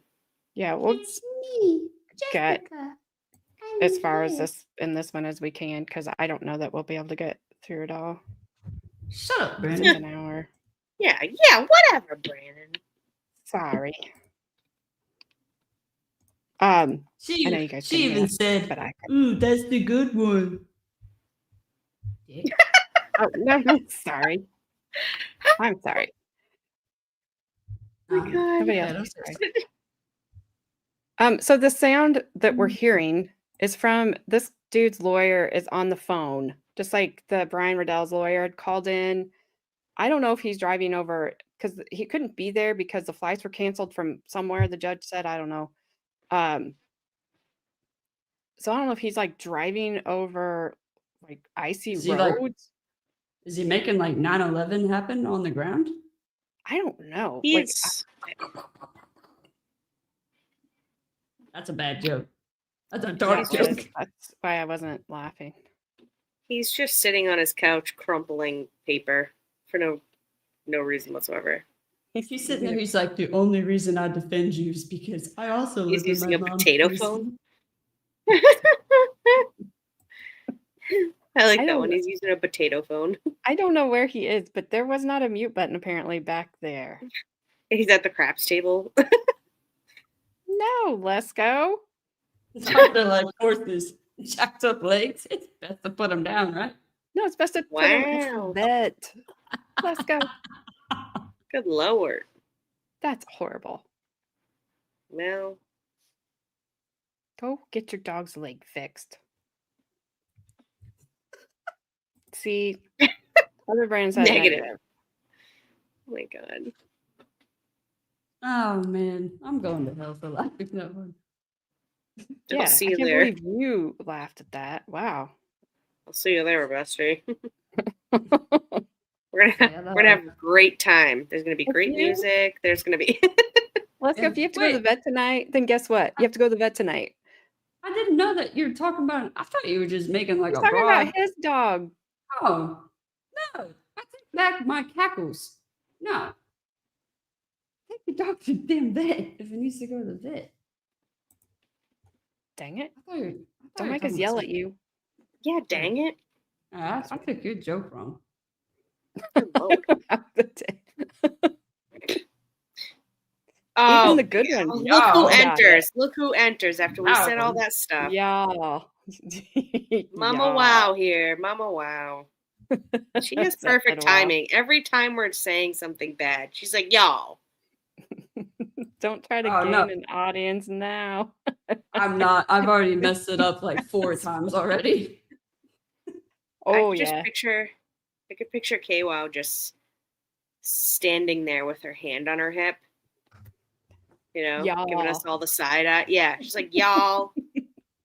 She's like, y'all just stop it now, all right? Last night. Oh my goodness. Y'all don't Yeah. deserve dessert now. But No yeah, ice cream for you. if you gotta take your dog to the vet tonight, let's go. You gotta take your dog to the vet tonight. If it can last till in the morning, you can Man, keep your him dog's comfortable till in the morning. Then Don't do listen to that. her. Take your dog to the vet. Don't listen to her. Would you want to sit there in pain? No. Your legs all like, don't do that. Take your dog to the vet. Okay. All right, let's see what fun this has for us. Because I'm gonna say none. Under oath, whenever you're ready, Mr. West. Arrant, I'd ask you to look over here. And this marker's plan exhibit 53. Do you recognize this? Yes, And what is this? that's my computer. And when did you purchase the computer? Boy. Probably somewhere in the neighborhood of July Of of 04. 2004. Okay. And where was it at? Where'd you keep it at? In my bedroom at home. And was it there when you were arrested and the trooper searched your place? Yes, it was. Okay. Now, did you know Lauri Waterman prior to her death? No. And had you met her before? She had come into the computer shop and we were doing a Dungeons and Dragons session at one time. I didn't speak to her, but that was actually probably the first time I heard her voice. All right. Other than that one incident, did you have any contact with Ms. Waterman or Lauri Waterman before the? I believe I saw her passing in the bank. I didn't speak to her, Okay. but that would be about it. All right. Did Rachelle Waterman talk to you about what her mother felt about your relationship with Rachelle? Yes. And what did Rachelle tell you about it? She told me that her mother didn't or wouldn't approve. Okay. And how many times did she tell you this? Oh, several. Okay. And what reason did Rachelle tell you was the reason that her mother didn't want her? You going out? The age difference was the predominant factor. Okay. Did you make an effort then did you have your open relationship then with Rachelle during this time or not? Yes. Okay. Did you hang out in public together? Very, very rarely, apart from the computer shop in Craig, where we seen together anywhere. And what about after the computer shop closed? After there, we mostly met kind of clandestine, not really open. And why was that? Just because we knew that if word got back to her mother that she wouldn't approve, and it could cause more problems for Rachelle. Okay.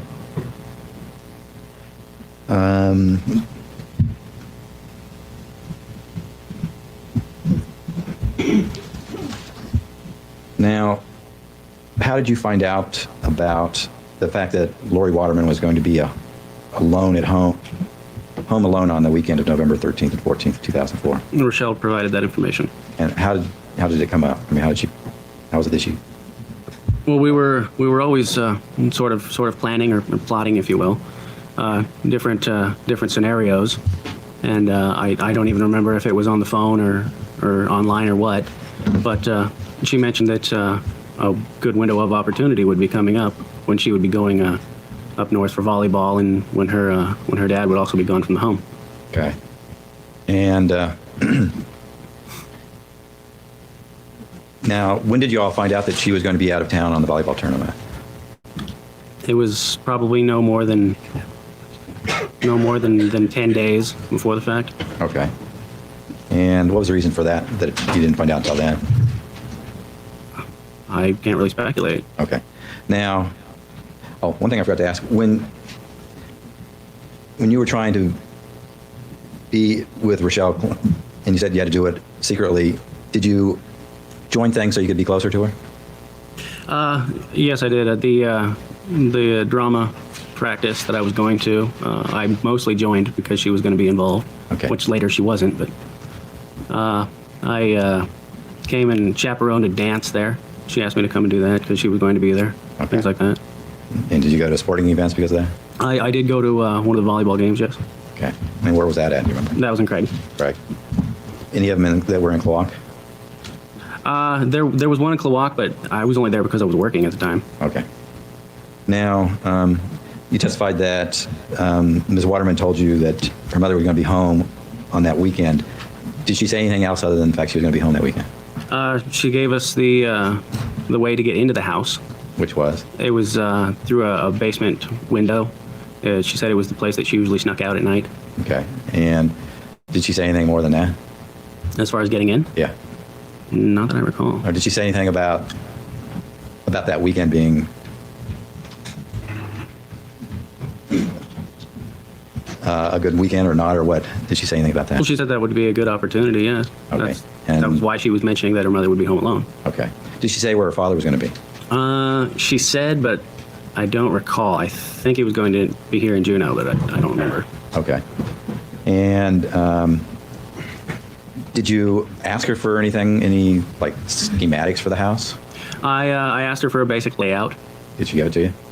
She kind of described what she could. She didn't, draw anything. Okay. Did she tell you about how to get in or anything like that other than through the basement window? Just the basement window. Okay. Did you give that information to Mr. Riddell? Yes, I did. And did he use that basement window? Yes, he did. Are you sure? According to him, he did. Okay. All right.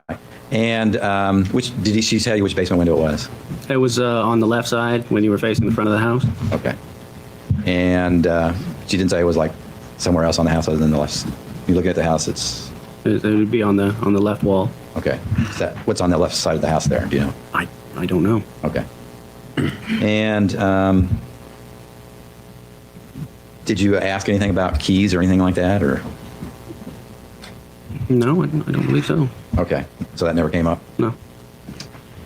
Now, when she left town, or excuse me, once she told you that her mother was going to be home by herself, did you contact Mr. Riddell? Yes. And what'd you tell him? I relayed that same information that Lauri Waterman was going to be alone in the house for that duration, and I relayed to him this very sketchy layout that I got, as well as the point of entry. Okay. Now, who was doing most of the planning at this stage? Riddell. Brian? Okay. Had you, other than the shooting plot, had there been any other ones that came close to where you went out and actually tried to go up to the house or go up to someplace to do the killing other than that one? Okay. Now, who picked the night that it was going to be done, Friday night versus Saturday night? Riddell did. Okay. And do you know why he picked that night? No, in fact, I asked him why, and he said that Saturday just. What is that? Exception? To your Co-conspirator statement. overruled. Okay. And what did he say? He said that. I lost my train of thought. What were we talking about? Why he picked Saturday versus Friday? He said that just felt better to him. Okay. There was no real reason given. All right. Did you make plans about getting together for that day? Yes. And when were you supposed to meet him? I met him at probably about 6 in the evening out in Hollis. Okay. And what'd you do there? Well, at first we just kind of hung out and killed some time. We were waiting for the guy he was staying with to kind of be out of the way, basically. Did you do something earlier that day? Yeah, we went into town. Okay. And so when did you first meet Mr. Riddell that day, that Saturday? I believe it was about 6 o'clock. In the evening? Yes. Okay. I think so. All right. So when did you go into Craig? Shortly after. All right. And how long were you in Craig for? No more than an hour, I would say. Okay. Did you stay in Craig or did you go somewhere else as well? We went to Craig first. We stopped at the clothes company so we could buy a stocking hat. And did he say why he wanted a stocking hat? Yeah, it was just for concealment. Okay. And is that the only thing you bought in Craig? In Craig, yes. And then where'd you go? Then we came to Cloac, and I don't really recall whether we went to the A&P there or Black Bear first, but we made stops at both. And what'd you buy at those places? At Black Bear, we bought some duct tape and a couple sodas, I think. Did Mr. Riddell say why he wanted the duct tape? It was for binding Lauri Waterman. Okay. What else did you buy? Then we went over to the grocery store, the A&P, and we purchased gloves, dish rags, and a couple flashlights. And what was the reason for the gloves? The gloves were to avoid any fingerprints. Okay. And the towels? The dish towels were to try to avoid any bruising or resin from the tape on her body, because at this point there was going to be no burning. Okay. And then the flashlights? No, the flashlights were just to see in the dark. Okay. And what kind of flashlights were there? Oh, just disposable, handheld. I don't know what they would be called. They just. Okay. You remember what colors they were? There was a white one and a red one. All right. Did you remember getting anything else in Cloak? I don't think so. Okay. Any alcohol? Oh, yes. What did you get? We bought a bottle of wine. Okay. And what was the reason for getting the wine? The wine was to help support the drunk driving scenario. Okay. Now, whose idea was it to come up with all these items? That was Brian's. Brian's? Yes. Okay. And did he tell you why he wanted them? Yes. Now, when you and Mr. Riddell went into Craig and Cloak, where did you drive from? Hollis? Yes. And where was Mr. Riddell living at that time? He was living with a guy in Hollis named Lee. I don't recall his last name. Okay, so is that where you picked him up at? Yes. And did he have a vehicle of his own? Riddell? Yeah. He had a truck. I don't think it even ran. Okay. I'd never really seen him drive it. So you provided the transportation? Yes. Now, after you bought those items in Craig and then Cloak, what did you do next? Then we went back to Hollis. In your truck? Yes. And what happened then in Hollis? Then we just started getting prepared. He knew that he was going to be going into the house, so he shaved his head and all of his body hair just to avoid the possibility of leaving something behind. And how long was his hair? How long was it? Yeah. Well, probably about the same length as mine, but a lot more curly. Okay. Did he have any facial hair? Yes. What kind? He had a thick beard. And what did you do with that? I shaved that off as well. Okay. And then he shaved the body hair off too? Yes. And did you help him? Yeah, I helped him shave his head, and I did part of his back too, I believe. Okay. And what did y'all do with the hair? I think it just went into a trash bag. Okay. And what was the reason for shaving all his hairs off? Just to avoid leaving DNA evidence in the home. Okay. And whose idea was that? His. And what time did you leave the residence, do you think? Oh, it was probably getting close to midnight, I guess. Okay. How long were you there after you gotten back from Cloak? Oh, probably about 3 or 4 hours, I suppose. Okay. And other than shaving all of Mr. Riddell's hair off him, did you do anything else? What else did you do there? Well, he put together a little kit. Basically, it was some butter knives and some screwdrivers and just kind of whatever he might think he would need to get inside. Okay. You remember, other than the butter knives, you remember what else he might have had in there? I didn't watch him pack it. Okay. Did he tell you what he had in it, or? I knew that he had butter knives because I remember him telling me that was how he took care of the pet door. Okay. And did he tell you why he was taking the bag? Yes. And that was? That was just to be able to get into the house so he didn't hit any snags. Okay. And how was he dressed when you left? I believe it was just a dark sweatshirt, dark pants or sweats. I don't really recall. My mind was kind of all over the place at that point. Okay. Now, at that time when you left, was Mr. Edwards there in the house? Yes, he was. And where was he at? I believe he was sleeping by then. Okay. Was he in his bedroom? Yes. When you left, did you try to leave quietly so as not to disturb him? Or you just leave? I imagine we were somewhat quiet. I mean, I don't really recall that. All right. Now, when you left, as you were leaving, did you take anything else with you? We took a gas can. Okay. And where was that from? That was from the residence there. Did you have anything else in the truck with you that you were going to need? A sleeping bag. And what was the plan that you had set up for that night when you left? What was the plan going to be? The plan was to remove her from the house, and he was going to put her in her vehicle and drive out to the selected location that we had. Then the sleeping bag was going to be used, just kind of duct taped onto the bumper of my truck, so we could push it into the or over the embankment. Push what over the embankment? The minivan. Okay. And it was just there just to avoid trading any paint, basically. Okay. And what were you going to do with Ms. Waterman, Lauri Waterman? Brian was going to attempt to break her neck consistent with a whiplash motion. Okay. And then do what to her body? Put her in the vehicle and roll it down the embankment. Now, who was going to get Mrs. Waterman? Brian was. And what were you going to do while that was going on? I was sitting out at the at a rock pit a ways out of town, just waiting for him to show up. That was the plan for you to wait there for? Yes. Did he indicate how long he thought he was going to be? He didn't. Okay. I ended up waiting there probably about 3 hours or so. So you left Hollis, you said, about midnight? Somewhere around there. Okay, and where'd you go?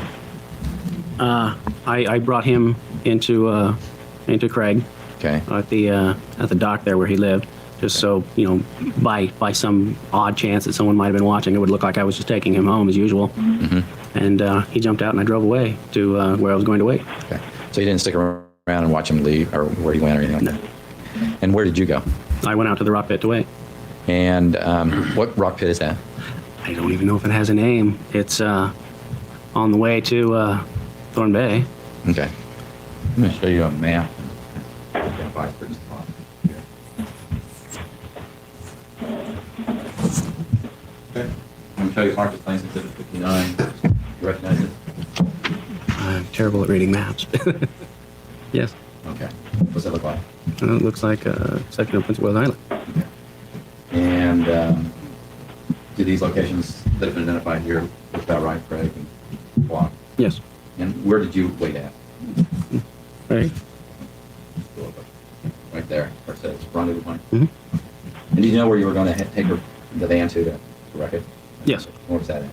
That was up. I'm so bad at maps. Clear up here. Right up the corner up here. Yeah, it was just a few miles off the pavement. Okay. So is this this area here is where you waited for about 3 hours? Yes. You remember what the weather was that night? It was raining a little bit, not too hard. Okay. When you were waiting, what did you do while you were waiting? Sat around, smoked some cigarettes, listened to my stereo. Did you stay inside your truck the whole time? No, I stepped out now and again just to stretch my legs. Okay. And when you were smoking cigarettes, did you flick the ashes in the ashtray or out the window, or where? Do you remember? Just out the window. Okay. And the butts, what did you do with them? Just flicked them out the window. Okay. And did you wait there the whole time, 3 hours? No, after about 3 hours, I started kind of wondering what might have happened to him. So I started patrolling the road between the meeting point and back towards Klawock. I would get about to the graveyard and then turn back around, and I went back and forth there about 3 or 4 times until I saw the minivan coming. And about how far was the rock pit from the graveyard that you were talking about? 3 or 4 miles. Okay. And did you, when you went out and then turned around and came back, did you stop again at the rock pit, or did you just go back? I just went back and forth. Okay, and you did that about 3 times? About. And where did you meet up with the minivan at? It was a few miles from the rock pit back towards town that I saw it coming, and he blinked his lights and tapped the brakes a couple times, you know, just to kind of signal me, and I turned around and started following him. Okay, so were you driving the same direction as he was, or were you in opposite direction? Opposite directions. Okay. And so did he pass you? Yes. Okay. And when he tapped the brakes or attached the lights, was it before or after he passed you that he did that? It was right about the point that we passed. Okay. When we both kind of went, oh, there he is. And did you know what kind of van that the Watermans had? I knew it was a purple minivan. I didn't think there would be too many of them around. Okay. So then after you got the signal and you turned around, and what happened then after you got behind the minivan? We went a ways on the road there, and then he pulled over, and I jumped out of my rig and went over to talk to him. And did he get out of the van? Yes, he did. And what happened then when the two of you met? Well, I said, well, how did it go? And he said, I've got her. And he went into the vehicle, and there she was, tied up. Did you look? Yes. And what window or what door did you look into? The center window on the side, Okay. where the door was. And you were able to see her? Yes. How was she? She was bound hand and foot, roped into the vehicle on the handholds on the back of the seats. Okay. Was she moving? No, she wasn't. Okay. So what happened then when he said he had her? We both climbed back into our respective vehicles and drove out to the point where we were going to kill her. Okay. Who went first? I mean, who drove? Who was in the lead? Riddell.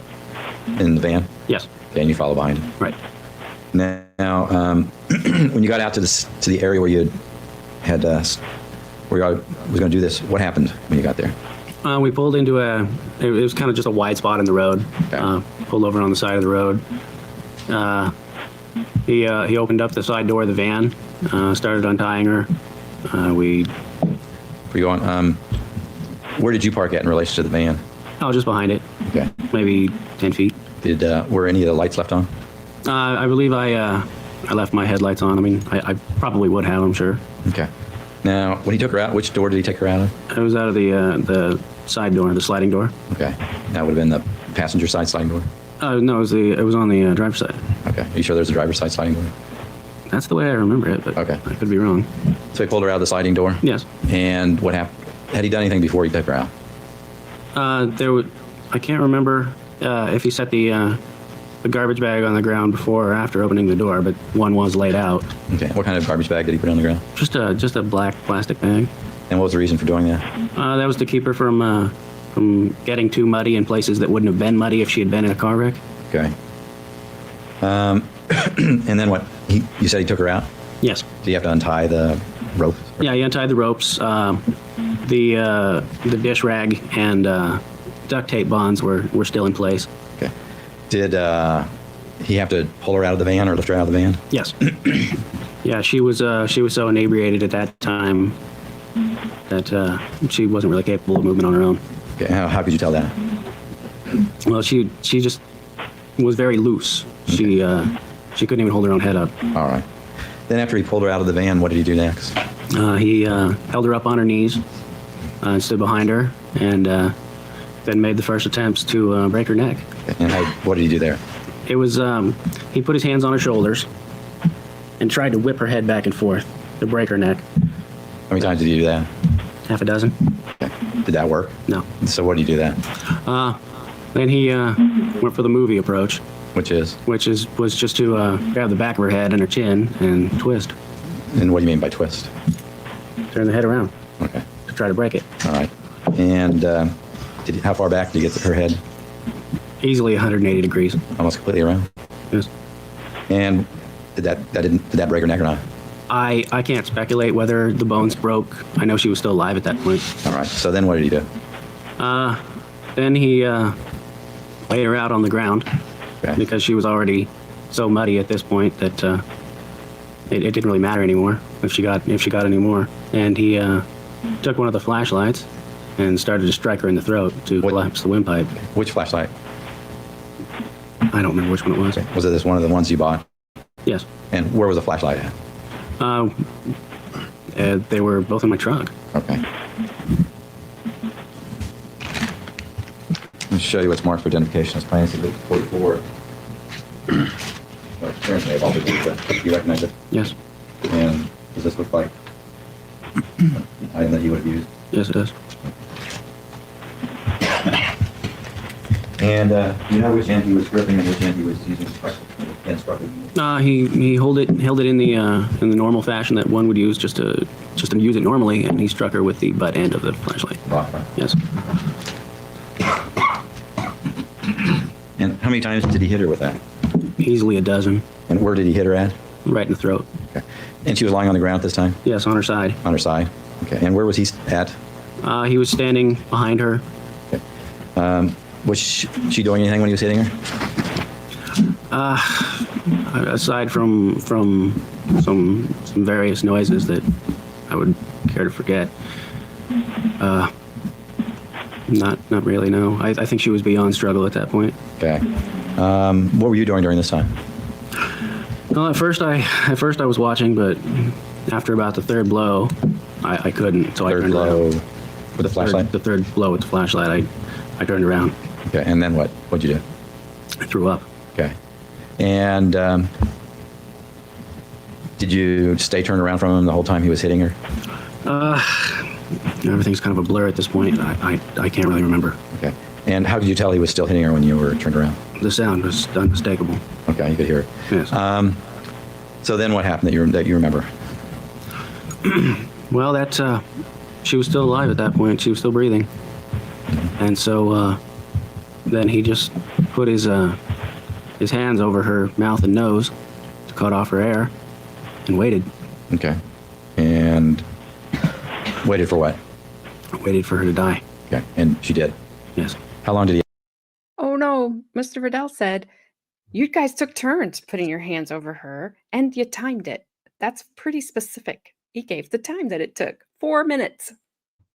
You have just pushed it all on him. Every bit of it. I don't believe you.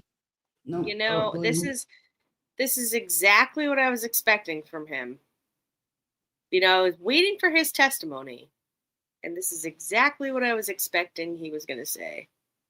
You know, where the other guy, Randall, was Brian, blaming it yep. all on him, Yep. and now he's blaming it all on him, the other guy. But what happens to her? The You only know what I thing, mean? but Brian, at least he took responsibility for his part in the actual, Right, I went in the house, I did this, I did this, I did this. right. But then he said, when he made a comment, because Jason started lying, so he's like, so this is what happened. I was going to take the blame, but no, we both unalived her. Hmm. This guy is like, no, it was all his idea. I believe, because he's not even said, well, Rochelle talked to Brian. Because Brian said, no, I No. never talked to Rochelle. It was all Jason. And I believe the other guy now. Like, listening to him, I believe the other guy, that this guy went to him and said all this stuff that Rochelle had supposedly told him about her mother, and the other guy, you know, just thought they were really good friends and just followed him. He was a follower, you know?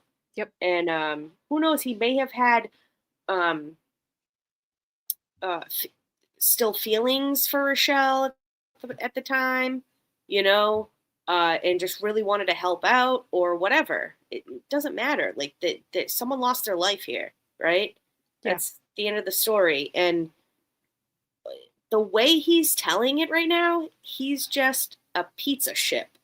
Yep. Okay? I like Wow, this dude is I a complete can't psycho. Oh, absolutely. Like, And like I hate that this happened because Yeah. somebody innocent was unalived, but honestly, just his demeanor, yeah, he doesn't care. this wouldn't have been the last time Oh no, if he for was- sure. I mean, if he wasn't you caught. know, and again, I do feel like the place where they lived plays a big part in it. You know, it's very secluded. There's not a lot of people. Like, we've said this through the whole trial. There's not a lot of people that live there. Everybody knows everybody. You have to take a plane or a boat out of there.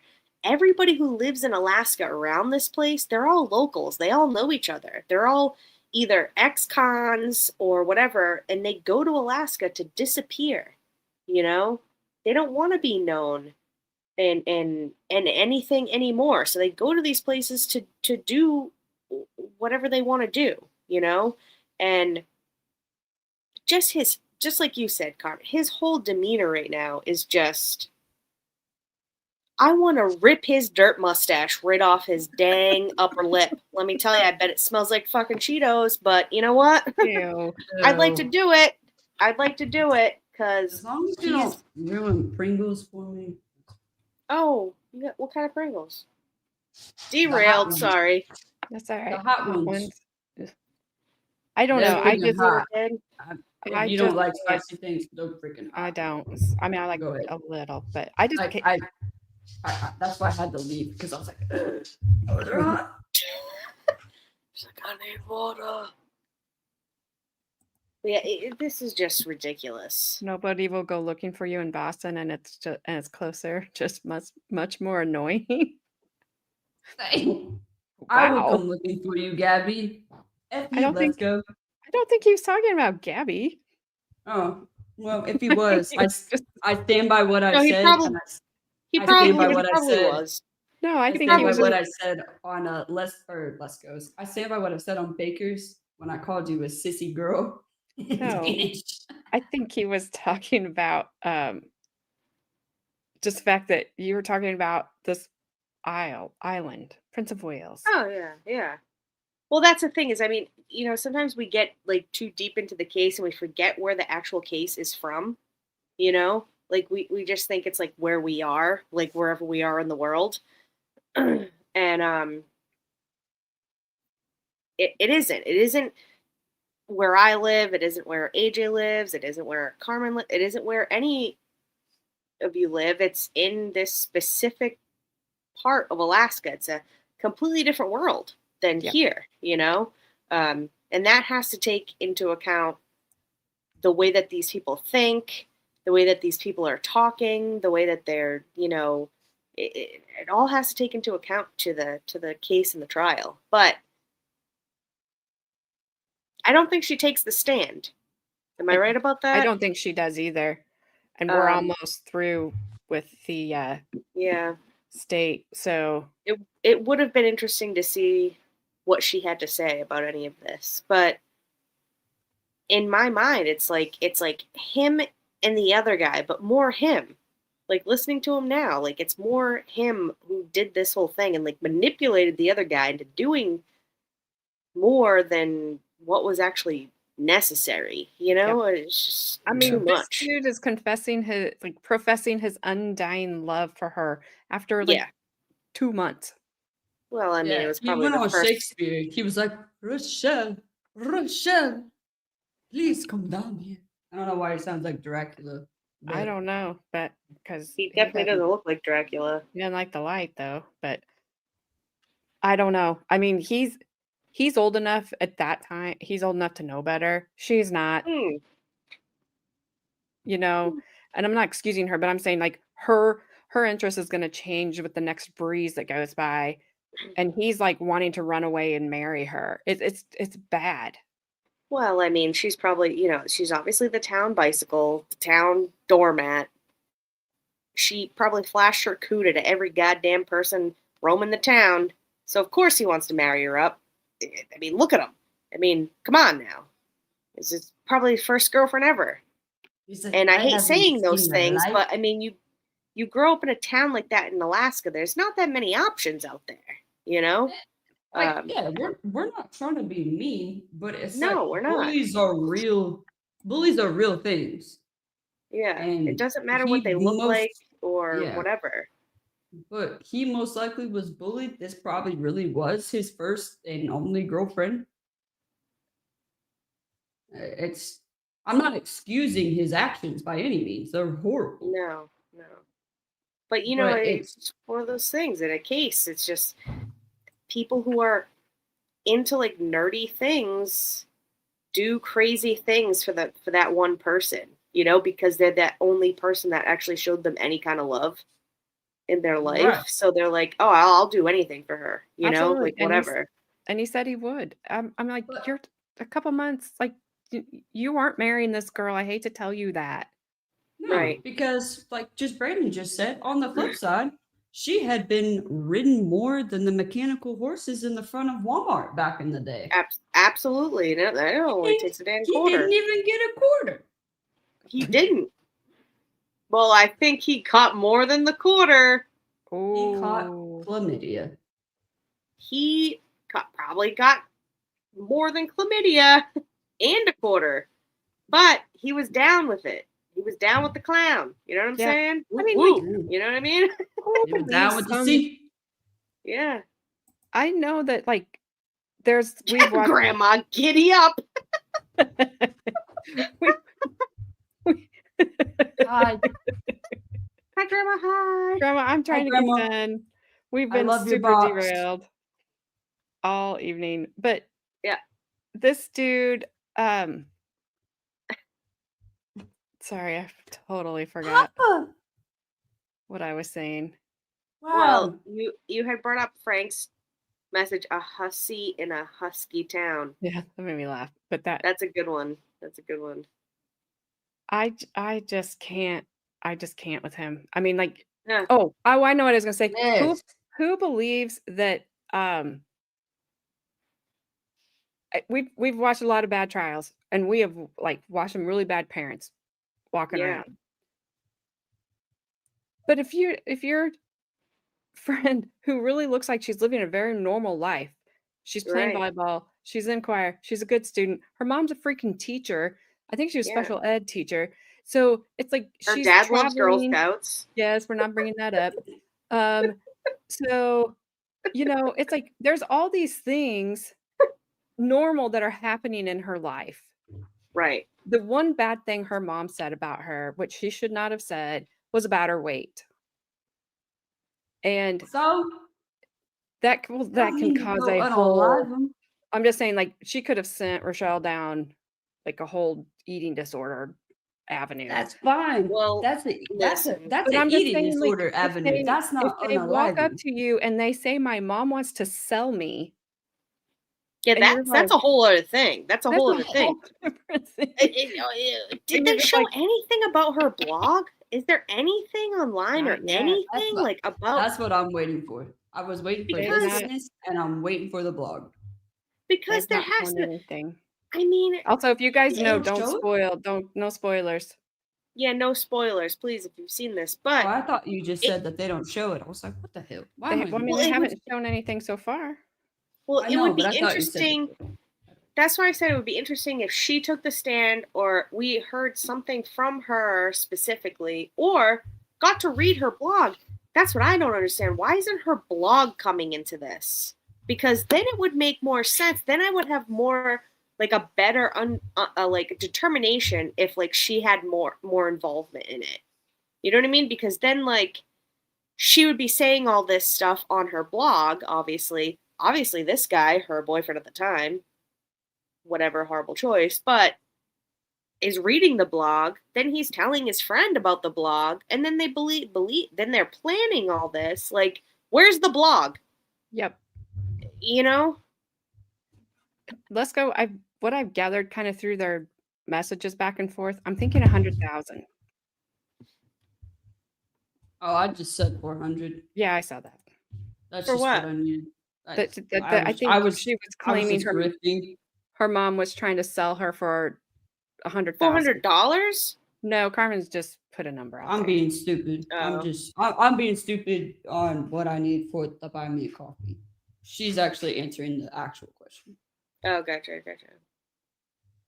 Sadly, I'm on my phone and I don't have the password for things I can think of that run around $400.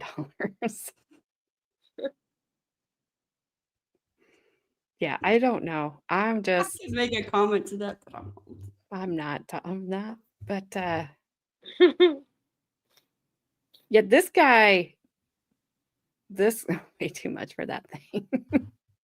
this dude, he creeps me out.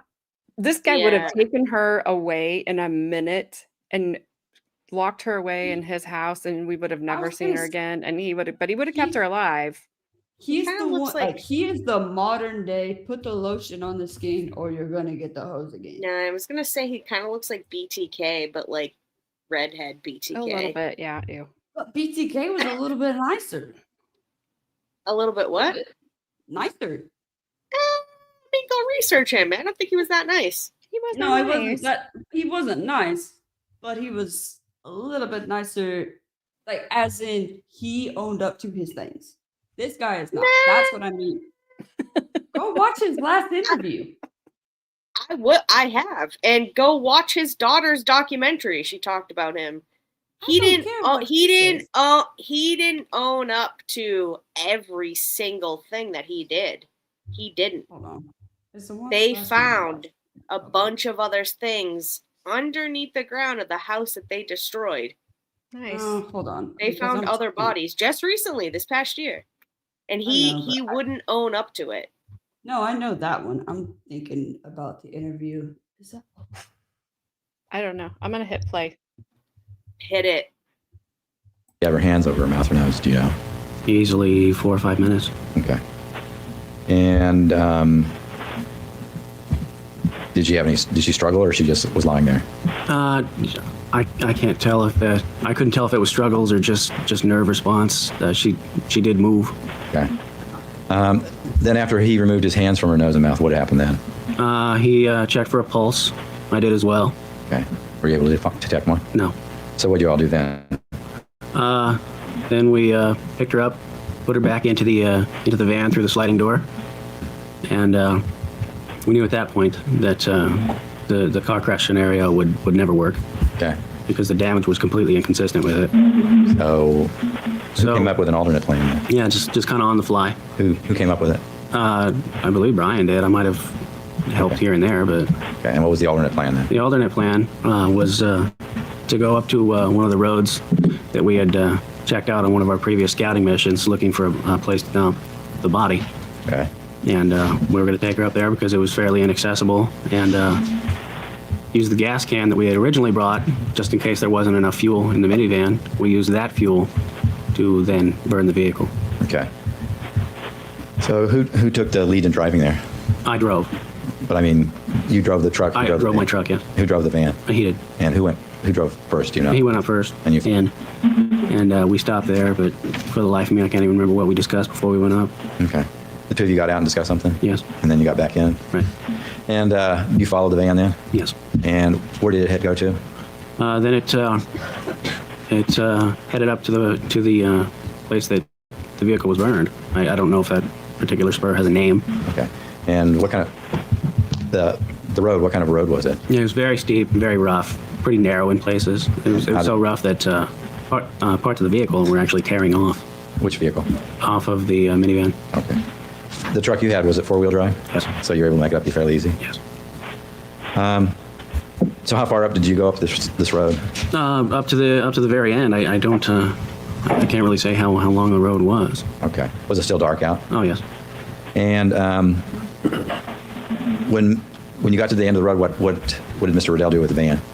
He parked at the edge. There was kind of a drop off there. He parked at the edge of the drop off and jumped out of the vehicle and took the gas can. And where'd you park at? I parked a little ways behind him, Okay. and I was just getting ready to turn around there. He started to pour the gas into the vehicle, and I started turning my truck around, and I heard him yell, "Oh shit!"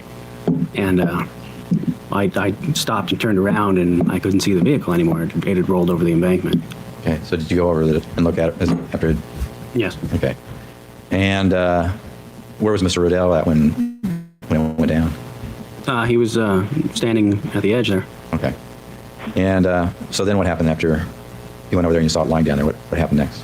He took the gas can and crawled over down the edge and started to pour more gasoline into the vehicle, Where at? mostly on the body. Okay. Some in the back where the hatch opened. All right. Was the hatch in the back open or closed? I don't recall if he opened it while he was down there or if it was open when it went down, but Okay. But it was open at some time? yes, And so he poured gas through that? yes. Okay. And he tried to make kind of a trail of fuel up to the top again that could be lit and would travel down to the vehicle. Could you tell whether the two front windows, the driver's side and the passenger side, were open or closed? You don't know? No. Okay. You just saw the hatch open? Yes. All right. And so then you said you tried to do a gas trail up to the top of the... Yes. And what happened then? We tried to light it. It wouldn't light. It wouldn't take off. It was too wet out. All right. And so we found a roll of paper towels behind the seat of my truck, made sort of a torch out of it, and hurled it into the back of the vehicle. Who threw it in the back of the vehicle? Brian, And where was he standing when he did that? right at the edge. Edge of... The drop-off. Okay. Was he up on where the roadway is at? That's how I recall it. Okay, he threw it down. Yes. And where did he throw it? What part of the van did he throw it into? He threw it into the back through the open hatch. Okay. And where were you at when he threw it in? I was standing at the top. Next to him? Yes. And what happened when he threw the paper towel into the van? The fire started to burn slowly at first, and I went and finished turning my vehicle around while he sat and watched the fire. And then he came and jumped in. We waited for a few more minutes to make sure it was going to take off. And then there was a bright flash, and we knew that the fire had caught fully, and we drove away. Okay. Who was driving? I was. Okay. And Mr. Riddell was in the passenger side of your truck? Yes. And as you're driving away, were you able to see the van burning? Oh, yes. Okay. It was very bright. All right. Did you stop at any time, or did you just continue driving down to the main road? To the main road, I don't recall any stops, no. Okay. And then what did you do once you got to the main road? What did y'all decide to do then? Then we started back towards town. Okay, which And- town? Well, towards Quawak first. Okay. And we decided along the way that the rest of the evidence, the leftovers, the leftover tape and gloves and that sort of thing would probably need to be burned as well. Okay. And so we headed out towards Hollis. It was a road that I suggested. I'd been down there before, to practice my shooting before hunting season. Okay. And so I knew that road. And you drove down there? Yes. Is there anything by the area where you did it? What's that? Is there anything in the area where you were at that you stopped at? There was an old burned out pickup truck. Some remains of what looked like somebody had been living there for a time, possibly. Okay. But it didn't look like anybody had been there for a while. Okay. Did it look like, was it near the river? Yes. So when you drove to that site, what happened? What did y'all do there? Just made a pile out of what was left, poured the remainder of the gasoline on it, and set it on fire. Okay. What is it you remember throwing in there? Some wads of tape, dish towels, gloves, his sandals, which to this day I don't understand because he wasn't wearing them to my knowledge. What about the rope? And I believe the rope went in too, yes. Okay.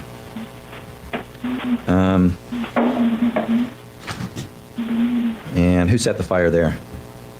I don't really recall. Okay. I may have, he may have. All right. And the flashlight that was used to strike Ms. Waterman, where was that put at? I imagine it went back into the truck. I didn't touch it after she'd been hit with it. Okay. That wasn't one of the things you destroyed in the fire. I don't believe so. Okay. And then what was the reason for destroying all those items there? Just to get rid of any further evidence that might link one of us to the crime. Okay. And what did you do then after you set these items on fire?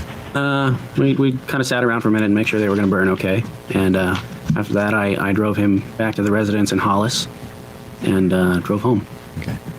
At any time after Mr. Riddell joined you, did he tell you what had happened? He was real brief about it, and I'm having a hard time remembering it, what he did tell me. But I know that he went through the window, and I seem to recall something about him dismantling a pet door in the garage so he could reach the lock. Okay. What else? Bits and pieces. I remember him saying something about hiding behind a door when she was moving through the house, and then he waited till she went to sleep and went into her bedroom, and that's where the abduction took place. Okay. Did he say anything about what he did after he restrained her? No, he said he basically just pounced on her, and she didn't really struggle much. Told her to get dressed, told her to drink a bottle of wine that was in the fridge, and I'm not really sure how he got her into the van, whether he carried her or told her to walk, or I'm not really sure about that. The bottle of wine that you bought in Quawak, what happened with that? I believe that was left in the vehicle, Which vehicle? the minivan. Okay, when it was set fire? Yes. All right. Now, after you dropped Mr. Riddell off at his place, did you stick around there or you just dropped him off? I dropped him off, and I just wanted to go home and go to sleep. Okay. And about what time was it you got home, do you think? Probably about 8 o'clock. In the morning? Yes. Okay. Now, after that, when was the next time you had contact with Rachelle Waterman? It was, I believe it was just the next day, if not the day after. And with the next day, do you mean Sunday or Monday? I believe it was Sunday, but Okay. So if you went home at 8 o'clock Sunday morning, it would have been later that same day? I don't recall, Okay. honestly. All right. I know it was very soon after, if not that day, the next one for sure. And how did you contact with her? How did you have contact with her? She called me from the house. And how did you know she was calling from the house? She told me. Okay. And so she contacted you. You didn't contact her. Right. And what did y'all say during this conversation? Well, first she said that she noticed her mother was gone, and that the minivan was gone as well. And I said, well, yeah, it's we did it. It's done. and she asked what happened to the minivan, and I said that it had been burned. It was completely destroyed, and she expressed disappointment that she wouldn't be inheriting it. Okay. And then what else do you remember about the conversation? I asked her to do a last-minute wipe down, go over some the railing on the stairs and doorknobs and things like that. Anything that might have been missed. Okay. Did she say that she would do it or Yeah. not? Okay. How long do you think you talked to her? Carmen's gonna go to bed. I gotta get up super early. Oh, I didn't want to hear it. Hmm. You know all the crap you But- gave me. I said I redacted that statement. You redacted it. You Not retracted it. Retracted it. Redacted. Retracted. I don't care. Oh, we're I gotta not get up. leaving. She's just leaving. We're still I'm just finishing leaving. this. I gotta She's get up gotta- really, really early. She's got to be up earlier than she did. Hasn't a long time. But I'm right here. Gabby's staying with me. So, all right. Good night, everybody. Everybody that's donated, and then people that haven't donated, that have stuck around, hit the like and subscribe button. Supported the channel. Anybody and everybody, thank you guys so much for everything you do. And I will see you guys tomorrow. Early for enough. her. I gotta be up at like 4 a.m. Early. All right. All right. I'll see you guys later. See ya.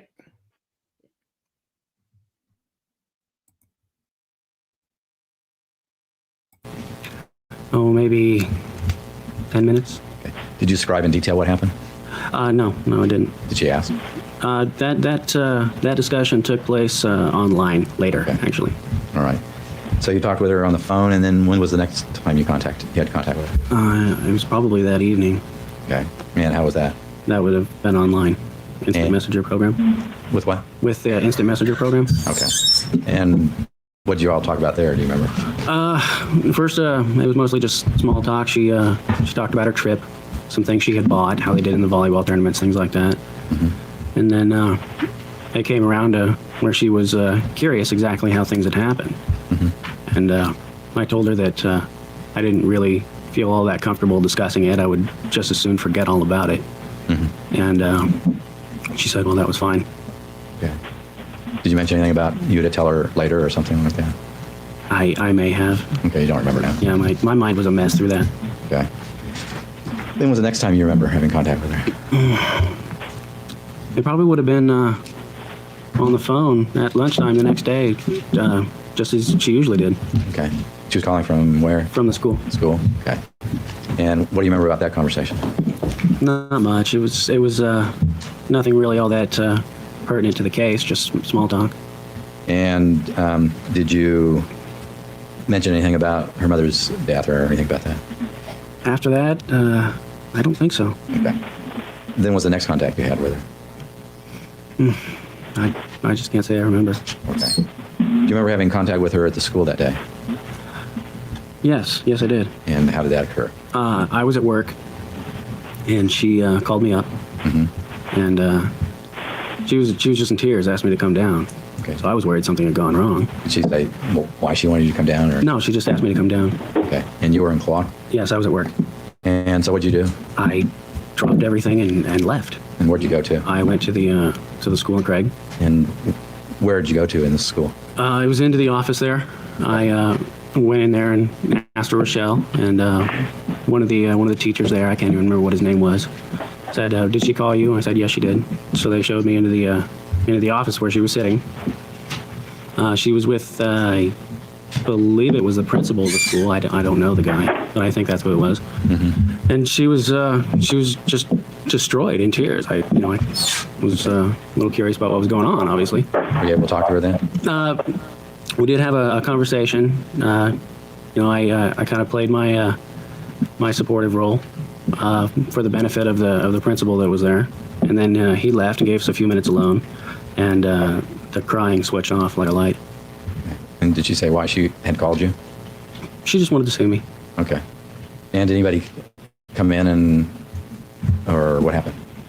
We spoke for a few minutes. I recall her saying, "I told you I was a good actress," and we didn't really say much. And then the principal came back in and said that she needed to go. Okay. And did she go? I'm sorry? Did she go? Yes. And did she go with anybody? I believe she went with him, With the but principal? I was already headed to my truck by then. Okay. And this is, you're talking about him being the principal? Yes. It could have been a teacher or somebody like that? I suppose it could have been, sure. Okay. You just didn't know who it was? No. It was a man, though? Yes. So what did you do? Then I went and got into my truck, and I knew something was going on, obviously, that they wouldn't have just called her out for no reason, so they must have found out something. So I went down to the police station where my mother worked to try and find out what I could about what they knew. And did you find out any information there? She told me that they discovered the vehicle, and that obviously the body that was in it as well, except that she hadn't been identified yet. Okay. And so what did you do? Then I drove over to the Waterman residence. And who was there when you got there? Chief C, I believe, was there. Okay. And what happened then when you got there? He told me just to wait in my vehicle. Okay. So he went in and talked to the Watermans for a while. And what'd you do? I just sat and waited. Okay. And how long did you wait for? It was probably in the neighborhood of 10, 15 minutes. Okay. And then what happened? Then they came out of the house. Rachelle was carrying a backpack. She said that they were going to be staying with the neighbors while the house was looked over. And I went back to work. Okay. You drove back to Claw? Yes. And when was the next time you had contact with Ms. Waterman?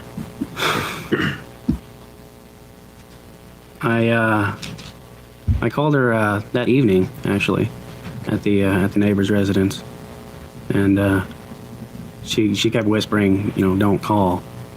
So she was afraid they were getting too close or something. Okay. She kept pretending that I was her ex-boyfriend, Ian, All right. and so that was pretty much the last time. Did you talk to her any other time after that? Not that I recall. Okay. The next day, do you remember her coming out to the school there where you worked at? No, I don't. Okay. Using the bathroom or anything like that? No. Okay. Did you work that Tuesday? Yeah, I did. Okay. Now, do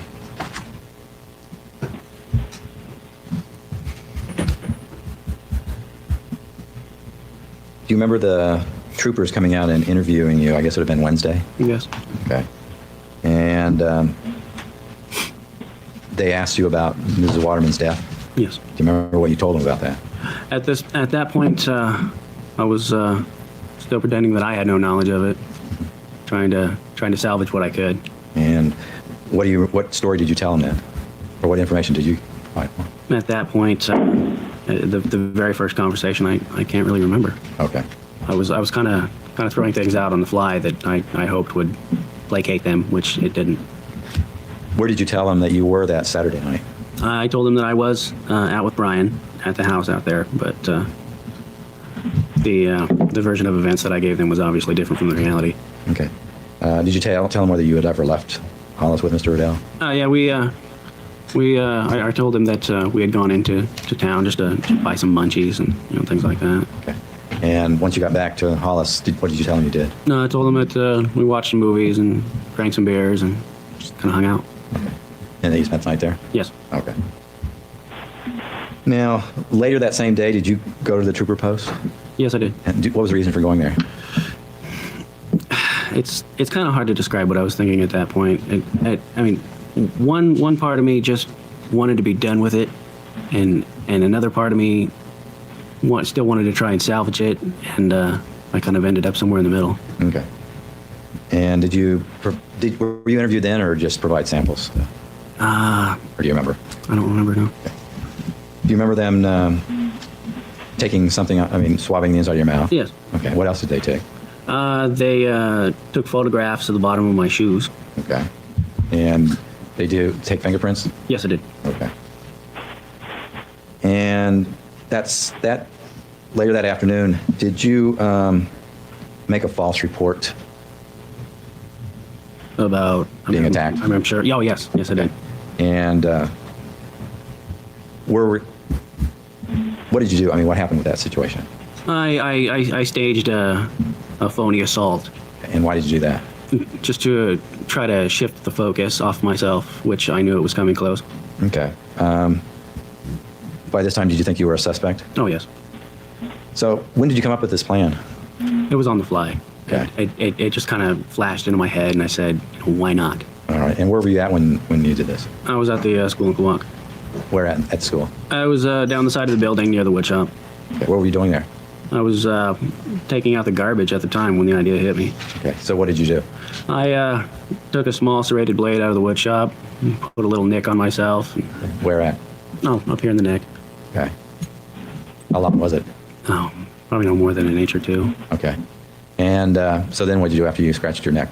I went up around the side of the building, dropped my garbage bags in the place that I was going to say that I was assaulted, and ran into the gym to inform the principal that, you know, there had been an altercation, which there hadn't. Okay. So what happened then? Then the troopers were called in. Do you And remember which troopers it was that responded? it was Mr.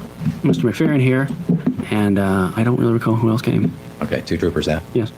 And what did you tell them? I told them that I had been assaulted by someone. That I can't even remember the exact wording I used, but the implication was that it was somebody that had been involved with the murder. Okay. And did you describe the individual? I believe I did. Yes. Remember the description you gave? Big guy, dark clothes. Could have been anybody. I don't really recall what I said. Okay. Did the description match the overall physical appearance of Mr. Riddell? I suppose it would have. Yeah. Okay. So then what did the troopers do? They took photographs and Wait, in his dumb fake attack, he describes his so-called friend. Oh, man, Brian, you were played so freaking hard. Yeah, seriously. And how he was just like, hey, I figured, you know, why not? Yeah. Just like nonchalant, like, yeah, I figured, why not? Let's just do Yeah. it. He's like, oh, that probably like described Mr. Riddell. I suppose it did. Yeah. Yeah. You know, I wasn't hit doing me. anything important, you know, just picking Yeah. lint from my belly button. Why not? Yeah. Yeah. Idiot. Oh my gosh, this guy is a piece of shit. Yep. All right, we're almost finished. kind of searched the area a bit, and walked me down to my vehicle, and I went home. Okay. Now, the next day, did you talk again with the troopers?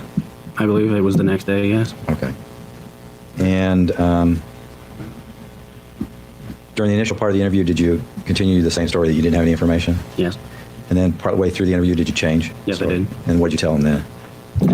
It was basically a half truth. And why did you tell them? Again, I was still trying to salvage what was rapidly becoming the rest of my life. Okay. And what was the half truth you told them? The half truth was that I had no prior knowledge, and that Rachelle had no prior knowledge, but that Ryan had kind of just pulled me into it at the last moment. Okay. And by how? I told them that he had told me to meet him out there at the road. Didn't say why. And And the road you mean is the one where you eventually took the van to Arrant? yes, Okay. He told you to meet you there. yes. Okay. And what else did you tell him then? I told him that I met him out there, and that at that point she was Lauri Waterman was already dead, which was also untrue. Okay. And then what did you tell him happened? I told him that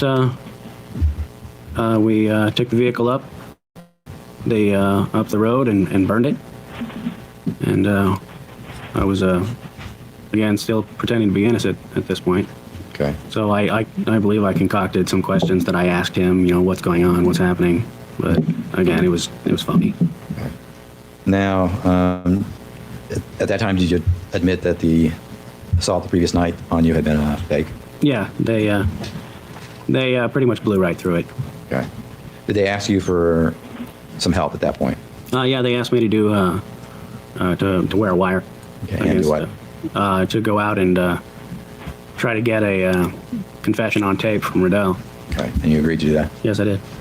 I guess it was late that afternoon that this went through? Yes, I did. And they put a wire on you? Yes. And what did you do once they put the wire on you? I went out, drove out to Hollis, where where he was staying with Lee, who was elsewhere at the time. I imagine they told him to be somewhere else. Okay. But he wasn't there. I can't even remember how many troopers and police officers were involved, but they were out in force. Okay. Could you see the troopers and police?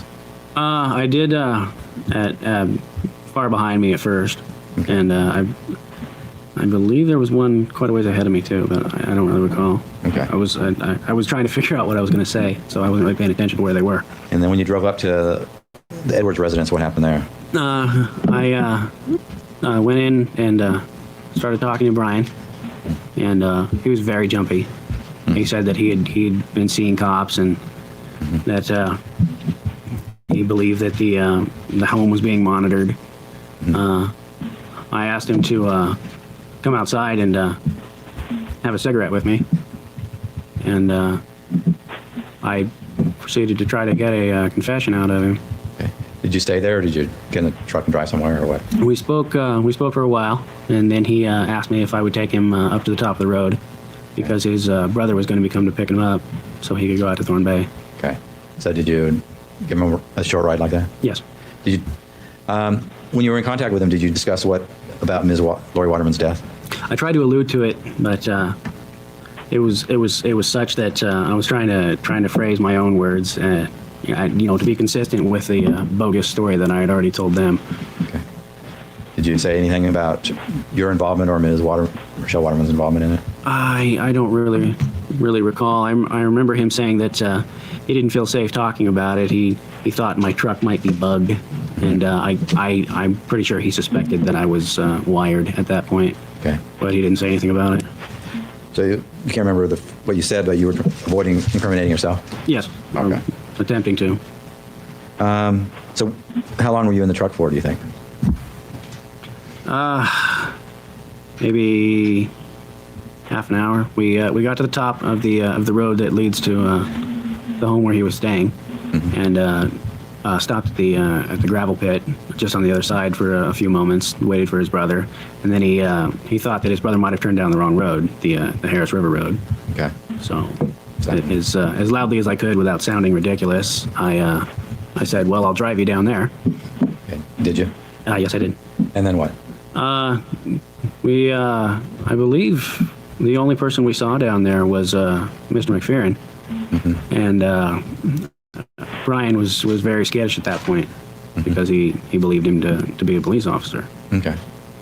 So what happened? We drove back up to the top of the road.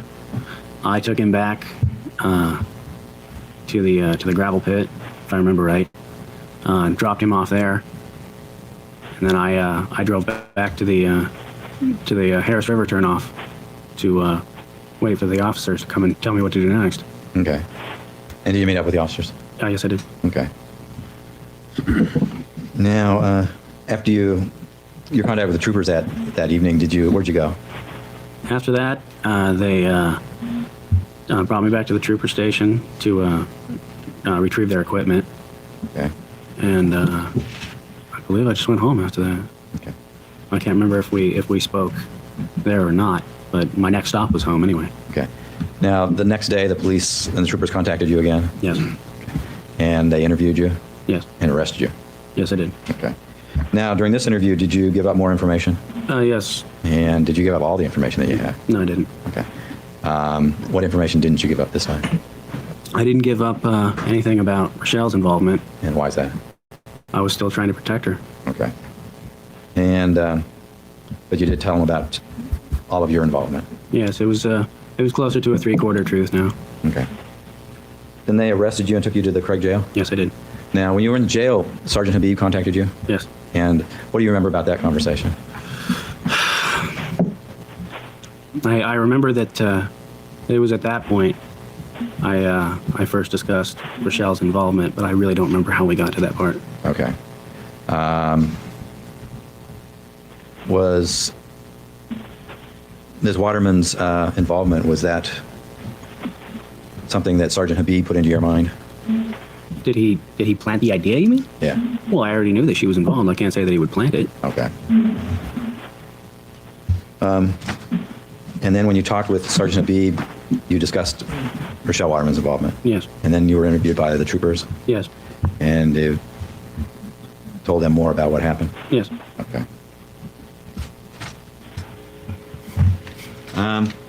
After your interview with the troopers, did you go out with the troopers to various locations? Yes, they asked me to kind of reenact the night, Okay.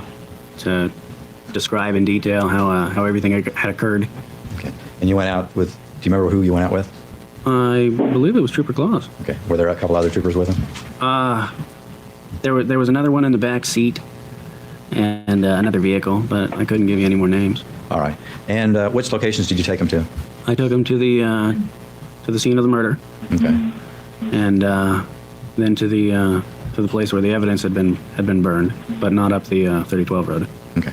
Did you take him to where you waited at the rock pit? Yes, I did. Okay. And while you were at the location where Mrs. Waterman was murdered, did you reenact how she was killed? Yes, I did. Okay. Now, what was the reason that you and Mr. Riddell killed Lauri Waterman?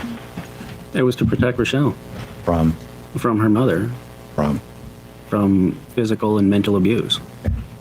And this was the abuse that Rachelle described to you? Yes. I don't have any other questions for Mr. Arrant, Your Honor.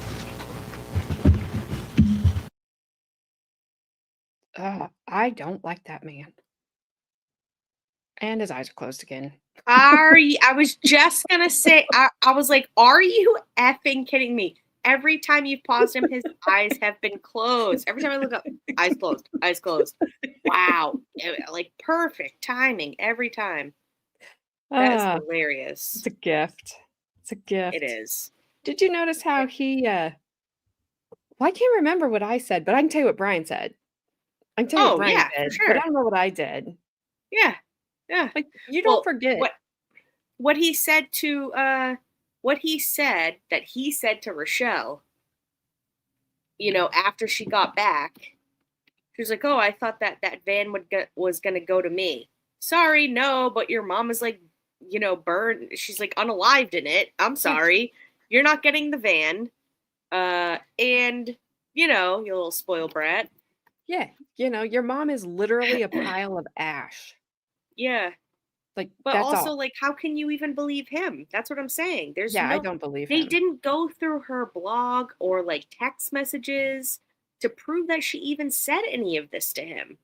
Yeah, and I don't know that Just- there probably was. I don't think there was probably any text messages. Well, he said they emailed. Yeah, the emails though. But where were her responses to that? Did she ever respond to them? That's what I mean. It's Where like are she they? wrote stuff, but was it in response to the email or was she just writing something? It is kind of like reading text messages because there's no order when they want to take them out of context. They're Right. like, well, on July 7th, you said it's dark outside. And then on August 18th, you said, but it's light outside. Right. Yeah. Well, what happened in It's like between my there? grandma, Yeah. Yes.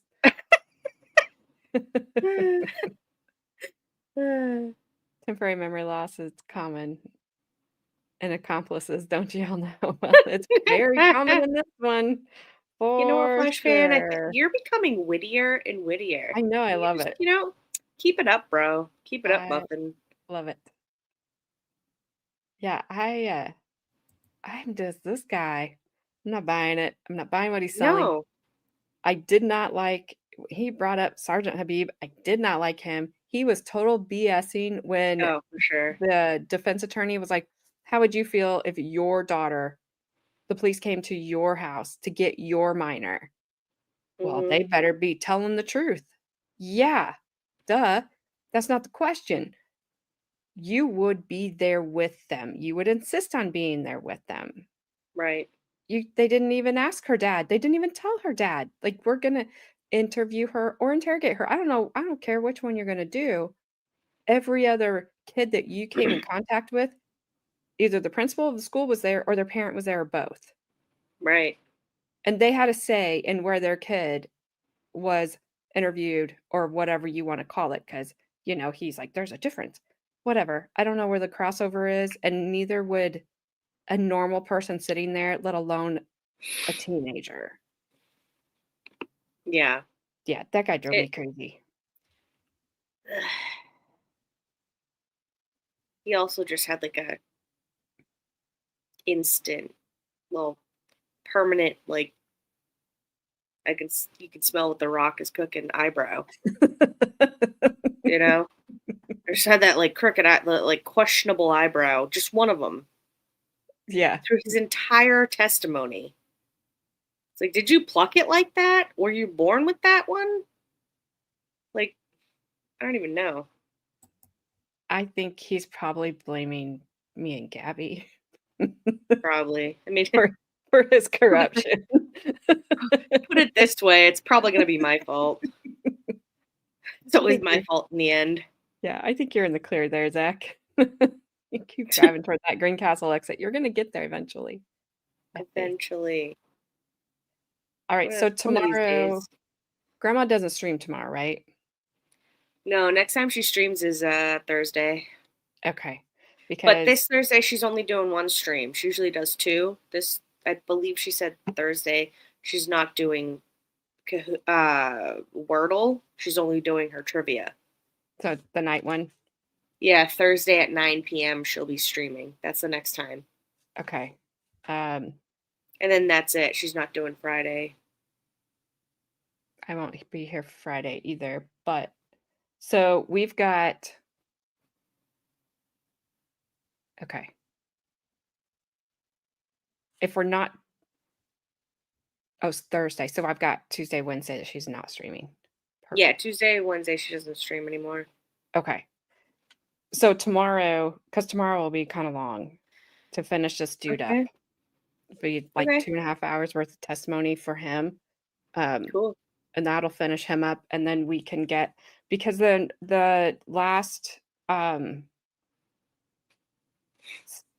witness for the state, he's like Mhm. 5 parts. I don't know if I can combine them. I'll have to look. They would be longer streams like this one, Mhm. but I'll have to look because I don't want to keep running up against Grandma. That's not fair.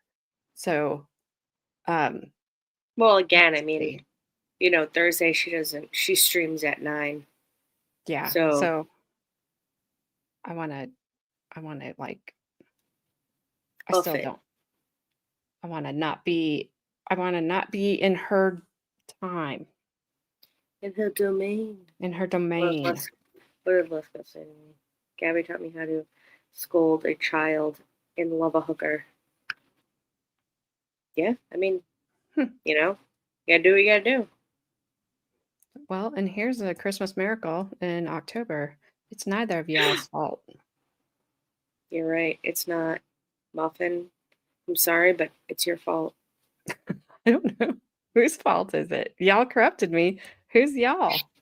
No, I'm saying like it's his fault we're doing this one. So it's his fault. Oh, yeah. No, but he said, But whatever happens in this whole trial, it's Muffin's fault. it's actually gotten better and more It has gotten better, yeah. interesting with these guys, especially their testimony. But yeah. What did Lesko's? Oh, you already got it. All right. Yeah. I got it. It's good. It's the earthquake's fault. Someone's fault. Yikes. I can't I can't never be nice to Gabby. I can't never be nice, Gabby, or never be nice to Gabby. I'm not sure.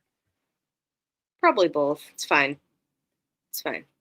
I do not want to interfere with Grandma's box in any way, shape, or form. Or do you? I do not. Either one could be interesting. I do not. Carmen's in there, and that would be weird. So, Mother daughter. there is not that kind of mother daughter relationship ever going on. That is hilarious, though. That you So, just said that. yeah, she's like, haha, thanks, Mom. See you, Just Frank. like, I'm sleeping. I can't believe you just said that. But good night, Frankie. Don't worry, it was an earthquake that was felt on any of the local fault. Oh, it wasn't an earthquake that was felt on any of the local fault. At least I know there was pre-internet radio. Dear Lord, we are not going down that path. I will see you all tomorrow. Gabby. This is like the damn vanilla cookies all over again. Us. Cookie. She'll see us here too. Carmen hopefully will be able to join us. And we'll be back at 6 p.m. Eastern time. As for fault blaming, I handle blame well. I'm not blaming you either, Shani. And 6 p.m. Eastern time, we're going to finish this Jim's testimony up. It's going to be great. It's going to be fabulous. Cannot wait for cross-examination because I really do kind of like that defense attorney. Mm-hmm. He just asked good questions compared to this paste drying. Compared whatever. to this paste, like Paste. glue paste? Yeah, like paste, like they used to have in elementary school that you had to get out with like the stick. Yeah, paste. Yeah, that kind of It paste. came in a tub.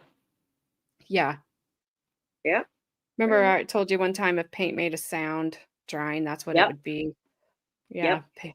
He would make the sound paste would make. I know what you're talking about. Exactly. Yeah. Like, Yeah, I think he ate a lot of it. He definitely sniffed it. He probably, I don't know, licked it at one point. He was like licking the stick. Yeah. He's like, delicious. Tastes like chicken. Oh, and the flashman, you're always asking. Are they worse than Mr. Early? Yes, he is worse than Mr. Early. I think they were equally bad. How about that? They were equally as bad. How about that? How about that? All right. Peace out, Cub Scouts. That's all I got. I'll see you tomorrow. I'll send you a link, Gabby. This Sure. He said who is. No, not the defense. Friggin' state.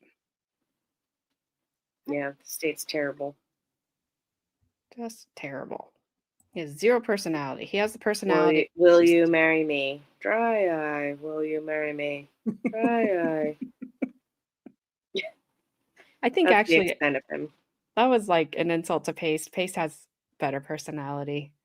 Paste is fluid, Yeah, you can a little movement. do things with the paste. You could swirl the paste. This guy, you can't swirl this guy. He's stiff. No, you can't. If you tried to swirl him, he would just go into the ground. Just make a. Caleb turned around when I said he's stiff. He's like, what?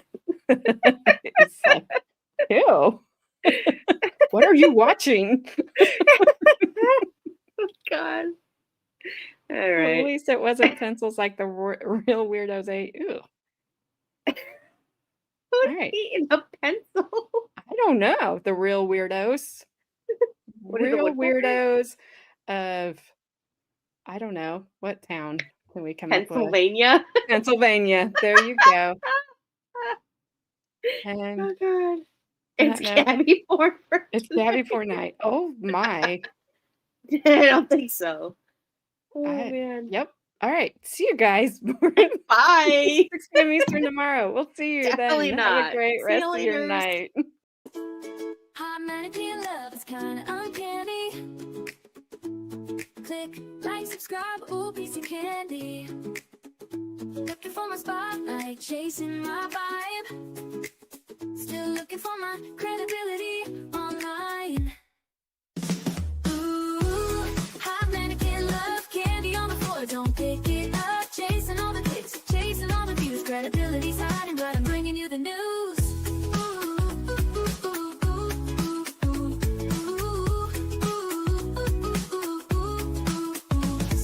Every little scroll is a mystery, but you stuck around, watch the show with me.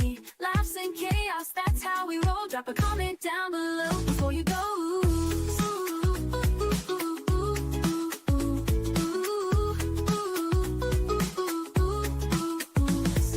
Every little scroll is a mystery, but you stuck around, watch the show with me. Laughs and chaos, that's how we roll. Drop a comment down below before you go.